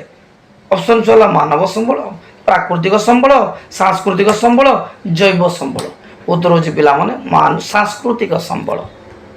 ମନୁଷ୍ୟ ଏବଂ ତାର ପରିବେଶ ତାର ସାଂସ୍କୃତିକ ସଂଗଠନର ମିଳିତ ପ୍ରକ୍ରିୟାରେ ସମ୍ବଳ ସୃଷ୍ଟି କରୁଥିବାରୁ ମନୁଷ୍ୟକୁ କେଉଁ ସମ୍ବଳ ରୂପେ ବିବେଚନା କରାଯାଏ? ସମାନତଃ ମନୁଷ୍ୟକୁ କେଉଁ ସମ୍ବଳ? ଉତ୍ତର ହେଉଛି ପିଲାମାନେ ମାନବ ସମ୍ବଳ। ଜୈବ ମଣ୍ଡଳ ଅନ୍ତର୍ଗତ କେଉଁ ବସ୍ତୁ ଗୁଡ଼ିକୁ ଜୈବ ସମ୍ବଳ କୁହାଯାଏ? ଅପସନ୍ ନିର୍ଜୀବ, ଅସରନ୍ତି, ସଜୀବ, ସୀମିତ। ଉତ୍ତର ହେଉଛି ସଜୀବ। 11 নম্বর କ୍ୱେଶ୍ଚନ ଛୁଆ, ଭୂମି, ଶିଳା, ଜଳ, ମୃତ୍ତିକା, ଖଣିଜ ପଦାର୍ଥ ଇତ୍ୟାଦି ନିର୍ଜୀବ ବସ୍ତୁ ଗୁଡ଼ିକୁ କେଉଁ ସମ୍ବଳ କୁହାଯାଏ? ଜୈବ, ଅଜୈବ, ସଜୀବ, ସାଂସ୍କୃତିକ। ଉତ୍ତର ହେଉଛି ଅଜୈବ। ନିମ୍ନଲିଖିତ ମଧ୍ୟରୁ କେଉଁଟି ସମ୍ବଳର ଏକ ବିଶେଷତ୍ୱ ନୁହେଁ? ଉପଯୋଗିତା, ସହଯୋଗିତା, କାର୍ଯ୍ୟଦକ୍ଷତା, ସୁଲଭତା। ଉତ୍ତର ହେଉଛି ସହଯୋଗିତା। ନିମ୍ନଲିଖିତ ମଧ୍ୟରୁ କେଉଁଟି ଏକ ପ୍ରାକୃତିକ ସମ୍ବଳ ନୁହେଁ? ଭୂମି, ମୃତ୍ତିକା, ଖଣିଜ ପଦାର୍ଥ, ବାଣିଜ୍ୟ। ଉତ୍ତର ହେଉଛି ବାଣିଜ୍ୟ। ନିମ୍ନଲିଖିତ ମଧ୍ୟରୁ କେଉଁଟି ଏକ ସାଂସ୍କୃତିକ ସମ୍ବଳ ନୁହେଁ? ଶିଳ୍ପ, ଭୂମି, ଅର୍ଥ ସଞ୍ଚାଳନ, ରାଜନୈତିକ ଅନୁଷ୍ଠାନ। ଉତ୍ତର ହେଉଛି ଭୂମି। 15 নম্বর কোশ্চেন ଛୁଆ, ନିମ୍ନଲିଖିତ ମଧ୍ୟରୁ କେଉଁଟି ଏକ ଅଜୈବ ସମ୍ବଳ? ମାଛ, ପଶୁପକ୍ଷୀ, ଜଳ, ଅଣୁଜୀବ। ଉତ୍ତର ହେଉଛି ପିଲାମାନେ ଜଳ। ଯେଉଁ ସମ୍ବଳ ମନୁଷ୍ୟର ବାରମ୍ବାର ବ୍ୟବହାର ସତ୍ତ୍ୱେ ନିଃଶେଷ ହୁଏ ନାହିଁ ତାହା କେଉଁ ସମ୍ବଳ ଅଟେ? ଅକ୍ଷୟ, କ୍ଷୟଶୀଳ, ଅବିରାମ୍ବ, ସ୍ଥାନୀୟ। ଉତ୍ତର ହେଉଛି ଅକ୍ଷୟ। ନିମ୍ନଲିଖିତ ମଧ୍ୟରୁ କେଉଁଟି ଏକ ଅସରନ୍ତି ବା ଅକ୍ଷୟ ସମ୍ବଳ? ପେଟ୍ରୋଲିୟମ, କୋଇଲା, ଖଣିଜ ପଦାର୍ଥ, ସୌରଶକ୍ତି। ପିଲାମାନଙ୍କ ଉତ୍ତର ହେଉଛି ସୌରଶକ୍ତି। ମନୁଷ୍ୟର ବ୍ୟବହାର ଦ୍ୱାରା କେଉଁ ସମ୍ବଳ କ୍ରମଶଃ ହ୍ରାସ ପାଇଥାଏ କିମ୍ବା ଶେଷ ହୋଇଯିବାର ଆଶଙ୍କା ଥାଏ ତାହା କେଉଁ ସମ୍ବଳ ଅଟେ? ପ୍ରାକୃତିକ, ଅକ୍ଷୟ, ପୂରଣୀୟ, କ୍ଷୟଶୀଳ। ଉତ୍ତର ହେଉଛି ପିଲାମାନେ କ୍ଷୟଶୀଳ। ନିମ୍ନଲିଖିତ ମଧ୍ୟରୁ କେଉଁଟି କ୍ଷୟଶୀଳ ସମ୍ବଳ ନୁହେଁ? ବାୟୁ, ପେଟ୍ରୋଲିୟମ, କୋଇଲା, ଖଣିଜ ପଦାର୍ଥ। ଉତ୍ତର ହେଉଛି ବାୟୁ। ଯେଉଁ ସମ୍ବଳ ମନୁଷ୍ୟର ବାରମ୍ବାର ବ୍ୟବହାର ସତ୍ତ୍ୱେ ଶେଷ ହୋଇଯାଏ ଏବଂ ପୁନଃ ସୃଷ୍ଟି କରାଯାଇପାରେ ନାହିଁ ତାହା କେଉଁ ସମ୍ବଳ? ପୂରଣୀୟ, ନବୀକରଣ ଅଯୋଗ୍ୟ, ପୂରଣୀୟ ସମ୍ବଳ, ଅପୂରଣୀୟ ସମ୍ବଳ। ଉତ୍ତର ହେଉଛି ପିଲାମାନେ ଅପୂରଣୀୟ ସମ୍ବଳ। ମନୁଷ୍ୟ ବ୍ୟବହାର ଦ୍ୱାରା ଯେଉଁ ସମ୍ବଳର ପରିମାଣରେ କୌଣସି ହ୍ରାସ ପରିଲକ୍ଷିତ ହୋଇନଥାଏ ତାହା କେଉଁ ସମ୍ବଳ ଅଟେ? ଅବିରାମ୍ବ ସମ୍ବଳ, ଗଚ୍ଛିତ ସମ୍ବଳ ଭଣ୍ଡାର, ସୁଲଭ ସମ୍ବଳ। ଉତ୍ତର ହେଉଛି ଅବିରାମ୍ବ ସମ୍ବଳ। ନିମ୍ନଲିଖିତ ମଧ୍ୟରୁ କେଉଁଟି ଅବିରାମ୍ବ ସମ୍ବଳ ନୁହେଁ? ସୌରଶକ୍ତି, ଜ୍ୱାର ଶକ୍ତି, ଭୂତାପଜ ଶକ୍ତି, କୋଇଲା। ଉତ୍ତର ହେଉଛି କୋଇଲା। ଯେଉଁ ସମ୍ବଳ ମନୁଷ୍ୟ ଦ୍ୱାରା ବାରମ୍ବାର ବ୍ୟବହାର ସତ୍ତ୍ୱେ ସମ୍ପୂର୍ଣ୍ଣ କ୍ଷୟ ହୁଏ ନାହିଁ ଏବଂ ବିଭିନ୍ନ ଉପାୟ ଦ୍ୱାରା ପୁନର୍ଭରଣା ହୋଇଥାଏ ତାହା କେଉଁ ସମ୍ବଳ ଅଟେ? ଉତ୍ତର ହେଉଛି ପିଲାମାନେ ଅବିରାମ୍ବ, ନବୀକରଣ ଯୋଗ୍ୟ ସମ୍ବଳ, ଅପୂରଣୀୟ, ପୂରଣୀୟ। ଉତ୍ତର ହେଉଛି ନବୀକରଣ ଯୋଗ୍ୟ ସମ୍ବଳ। ଏଇଟା 2 ମାର୍କିଆ ପିଲାମାନେ ଆସିଥାଏ। ଜଳ, ମୃତ୍ତିକା, ବାୟୁ ପ୍ରଦୂଷଣ କେଉଁ ଉପାୟରେ ଭରଣା ହୋଇଥାଏ? କୃତ୍ରିମ, ବୈଜ୍ଞାନିକ, ପ୍ରାକୃତିକ, ରାସାୟନିକ। ଉତ୍ତର ହେଉଛି ପ୍ରାକୃତିକ। ଯେଉଁ ସମ୍ବଳ ଅନବରତ ବ୍ୟବହାର ଦ୍ୱାରା ନଷ୍ଟ ହୋଇଗଲେ ଏବଂ ପୁନଃଭରଣା ନହେଲେ ତାକୁ କେଉଁ ସମ୍ବଳ କୁହାଯାଏ? ନବୀକରଣ ଯୋଗ୍ୟ, ଅପୂରଣୀୟ ସମ୍ବଳ, ସୀମିତ ସମ୍ବଳ, ନବୀକରଣ ଅଯୋଗ୍ୟ ସମ୍ବଳ। ଉତ୍ତର ହେଉଛି ନବୀକରଣ ଅଯୋଗ୍ୟ ସମ୍ବଳ। ନିମ୍ନଲିଖିତ ସମ୍ବଳ ଗୁଡ଼ିକ ମଧ୍ୟରୁ କେଉଁଟି ନବୀକରଣ ଅଯୋଗ୍ୟ ସମ୍ବଳ ଅଟେ? ମୃତ୍ତିକା, ଭୂମି, ଜଳ, ପେଟ୍ରୋଲିୟମ। ଉତ୍ତର ହେଉଛି ପିଲାମାନେ ପେଟ୍ରୋଲିୟମ। ସମ୍ବଳ ବିନିଯୋଗର ଆବଶ୍ୟକତା ତଥା ଆଗାମୀ ବଂଶଧରଙ୍କ ପାଇଁ ସେଗୁଡ଼ିକ ସଂରକ୍ଷଣ ମଧ୍ୟରେ ସନ୍ତୁଳନ ରକ୍ଷା କରିବାକୁ କ'ଣ କୁହାଯାଏ? ଏଇଟା ସବୁବେଳେ ପରୀକ୍ଷାରେ ଆସେ। ଉତ୍ତର ହେଉଛି ଧାରଣୀୟ ବିକାଶ। ମନେଲା ସମ୍ବଳର ବିନିଯୋଗର ଆବଶ୍ୟକତା ତଥା ଆଗାମୀ ବଂଶଧରଙ୍କ ପାଇଁ ଯେଉଁ ବା ସେଗୁଡ଼ିକ ସଂରକ୍ଷଣ ମଧ୍ୟରେ ସନ୍ତୁଳନ ରକ୍ଷା କରିବାକୁ କ'ଣ କୁହାଯାଏ? ନା ଧାରଣୀୟ ବିକାଶ। ନିମ୍ନଲିଖିତ ସମ୍ବଳ ଗୁଡ଼ିକ ମଧ୍ୟରୁ କେଉଁଟି ପୁନରୁଦ୍ଧାର ଅଯୋଗ୍ୟ ସମ୍ବଳ ନୁହେଁ? କୋଇଲା, ପେଟ୍ରୋଲିୟମ, ଖଣିଜ ପଦାର୍ଥ, ମୃତ୍ତିକା। ଉତ୍ତର ହେଉଛି ପିଲାମାନେ ମୃତ୍ତିକା। ଯେଉଁ ସମ୍ବଳ ଗୁଡ଼ିକ ଭୂପୃଷ୍ଠରେ ସବୁଠାରେ ଥାଏ ତାହା କେଉଁ ସମ୍ବଳ ଅଟେ? ସ୍ଥାନୀୟ ସମ୍ବଳ, ପ୍ରଚ୍ଛନ୍ନ ସମ୍ବଳ, ସର୍ବତ୍ର ସୁଲଭ ସମ୍ବଳ, ସମ୍ବଳ ଭଣ୍ଡାର। ଉତ୍ତର ହେଉଛି ସର୍ବତ୍ର ସୁଲଭ ସମ୍ବଳ। ନିମ୍ନଲିଖିତ ମଧ୍ୟରୁ କେଉଁଟି ସର୍ବତ୍ର ସୁଲଭ ସମ୍ବଳ ନୁହେଁ? କୋଇଲା, ଭୂମି, ଜଳ, ବାୟୁ। ଉତ୍ତର ହେଉଛି କୋଇଲା। ଯେଉଁ ସମ୍ବଳ ଗୁଡ଼ିକ ଭୂପୃଷ୍ଠରେ କେତେକ ନିର୍ଦ୍ଦିଷ୍ଟ ସ୍ଥାନରେ ମିଳିଥାଏ ସେଗୁଡ଼ିକୁ କେଉଁ ସମ୍ବଳ କୁହାଯାଏ? ସୁଲଭ, ଅବିରାମ୍ବ, ସ୍ଥାନୀୟ, ବିକଶିତ। ଉତ୍ତର ହେଉଛି ସ୍ଥାନୀୟ ସମ୍ବଳ। ପ୍ରକୃତିର ଗନ୍ତାଘରେ ଅବ୍ୟବହୃତ ଅବସ୍ଥାରେ ରହିଥିବା ସମ୍ବଳ କେଉଁ ନାମରେ ନାମିତ? ଅପସନ୍ ଅକ୍ଷୟ ସମ୍ବଳ, ଅସରତି ସମ୍ବଳ, ପ୍ରଚ୍ଛନ୍ନ, ଗୋଷ୍ଠୀଗତ। ଉତ୍ତର ହେଉଛି ପ୍ରଚ୍ଛନ୍ନ ସମ୍ବଳ। ଇଏ ବି ସବୁଠୁ ଇମ୍ପୋର୍ଟାଣ୍ଟ। ଭାରତର କେଉଁ 2ଟି ରାଜ୍ୟରେ ପ୍ରଚୁର ସୌରଶକ୍ତି ଏବଂ ପବନ ଶକ୍ତି ମହଜୁଦ ଅଛି? ଉତ୍ତର ହେଉଛି ପିଲାମାନେ ଗୁଜୁରାଟ ଆଉ ରାଜସ୍ଥାନ। ସମୁଦ୍ର ତଳେ ଥିବା ଖଣିଜ ପଦାର୍ଥ କେଉଁ ସମ୍ବଳର ଅନ୍ତର୍ଗତ? ଗଚ୍ଛିତ, ସର୍ବତ ସୁଲଭ ସମ୍ବଳ, ସ୍ଥାନୀୟ, ଅବିରାମ। ଉତ୍ତର ହେଉଛି ଗଚ୍ଛିତ ସମ୍ବଳ। ଯେଉଁ ସମ୍ବଳ ଆଜିର ଜ୍ଞାନ କୌଶଳ ଅନୁସାରେ ବ୍ୟବହାର ହୋଇପାରୁନାହିଁ କିନ୍ତୁ ଭବିଷ୍ୟତରେ ଆବଶ୍ୟକତା ପୂରଣ କରିପାରିବ ତାହା କେଉଁ ସମ୍ବଳ ଅଟେ? ଭବିଷ୍ୟତ ସମ୍ବଳ, ସମ୍ବଳ ଭଣ୍ଡାର, ଗଚ୍ଛିତ ସମ୍ବଳ, ପାଚନ ସମ୍ବଳ। ଉତ୍ତର ହେଉଛି ସମ୍ବଳ ଭଣ୍ଡାର। ଯେଉଁ ସମ୍ବଳ ବ୍ୟବହାର ଉପଯୋଗୀ ହୋଇପାରିଛି ତାହା କେଉଁ ସମ୍ବଳ ଅଟେ? ଅପସନ୍ ଏ ସଂରକ୍ଷିତ ସମ୍ବଳ, ବି କ୍ଷୟୋଗିତ ସମ୍ବଳ, ସି ବ୍ୟକ୍ତିଗତ ସମ୍ବଳ, ଡି ବିକଶିତ ସମ୍ବଳ। ଉତ୍ତର ହେଉଛି ବିକଶିତ ସମ୍ବଳ। ନିମ୍ନଲିଖିତ ସମ୍ବଳ ଗୁଡ଼ିକ ମଧ୍ୟରୁ କେଉଁଟି ବିକଶିତ ସମ୍ବଳ ନୁହେଁ?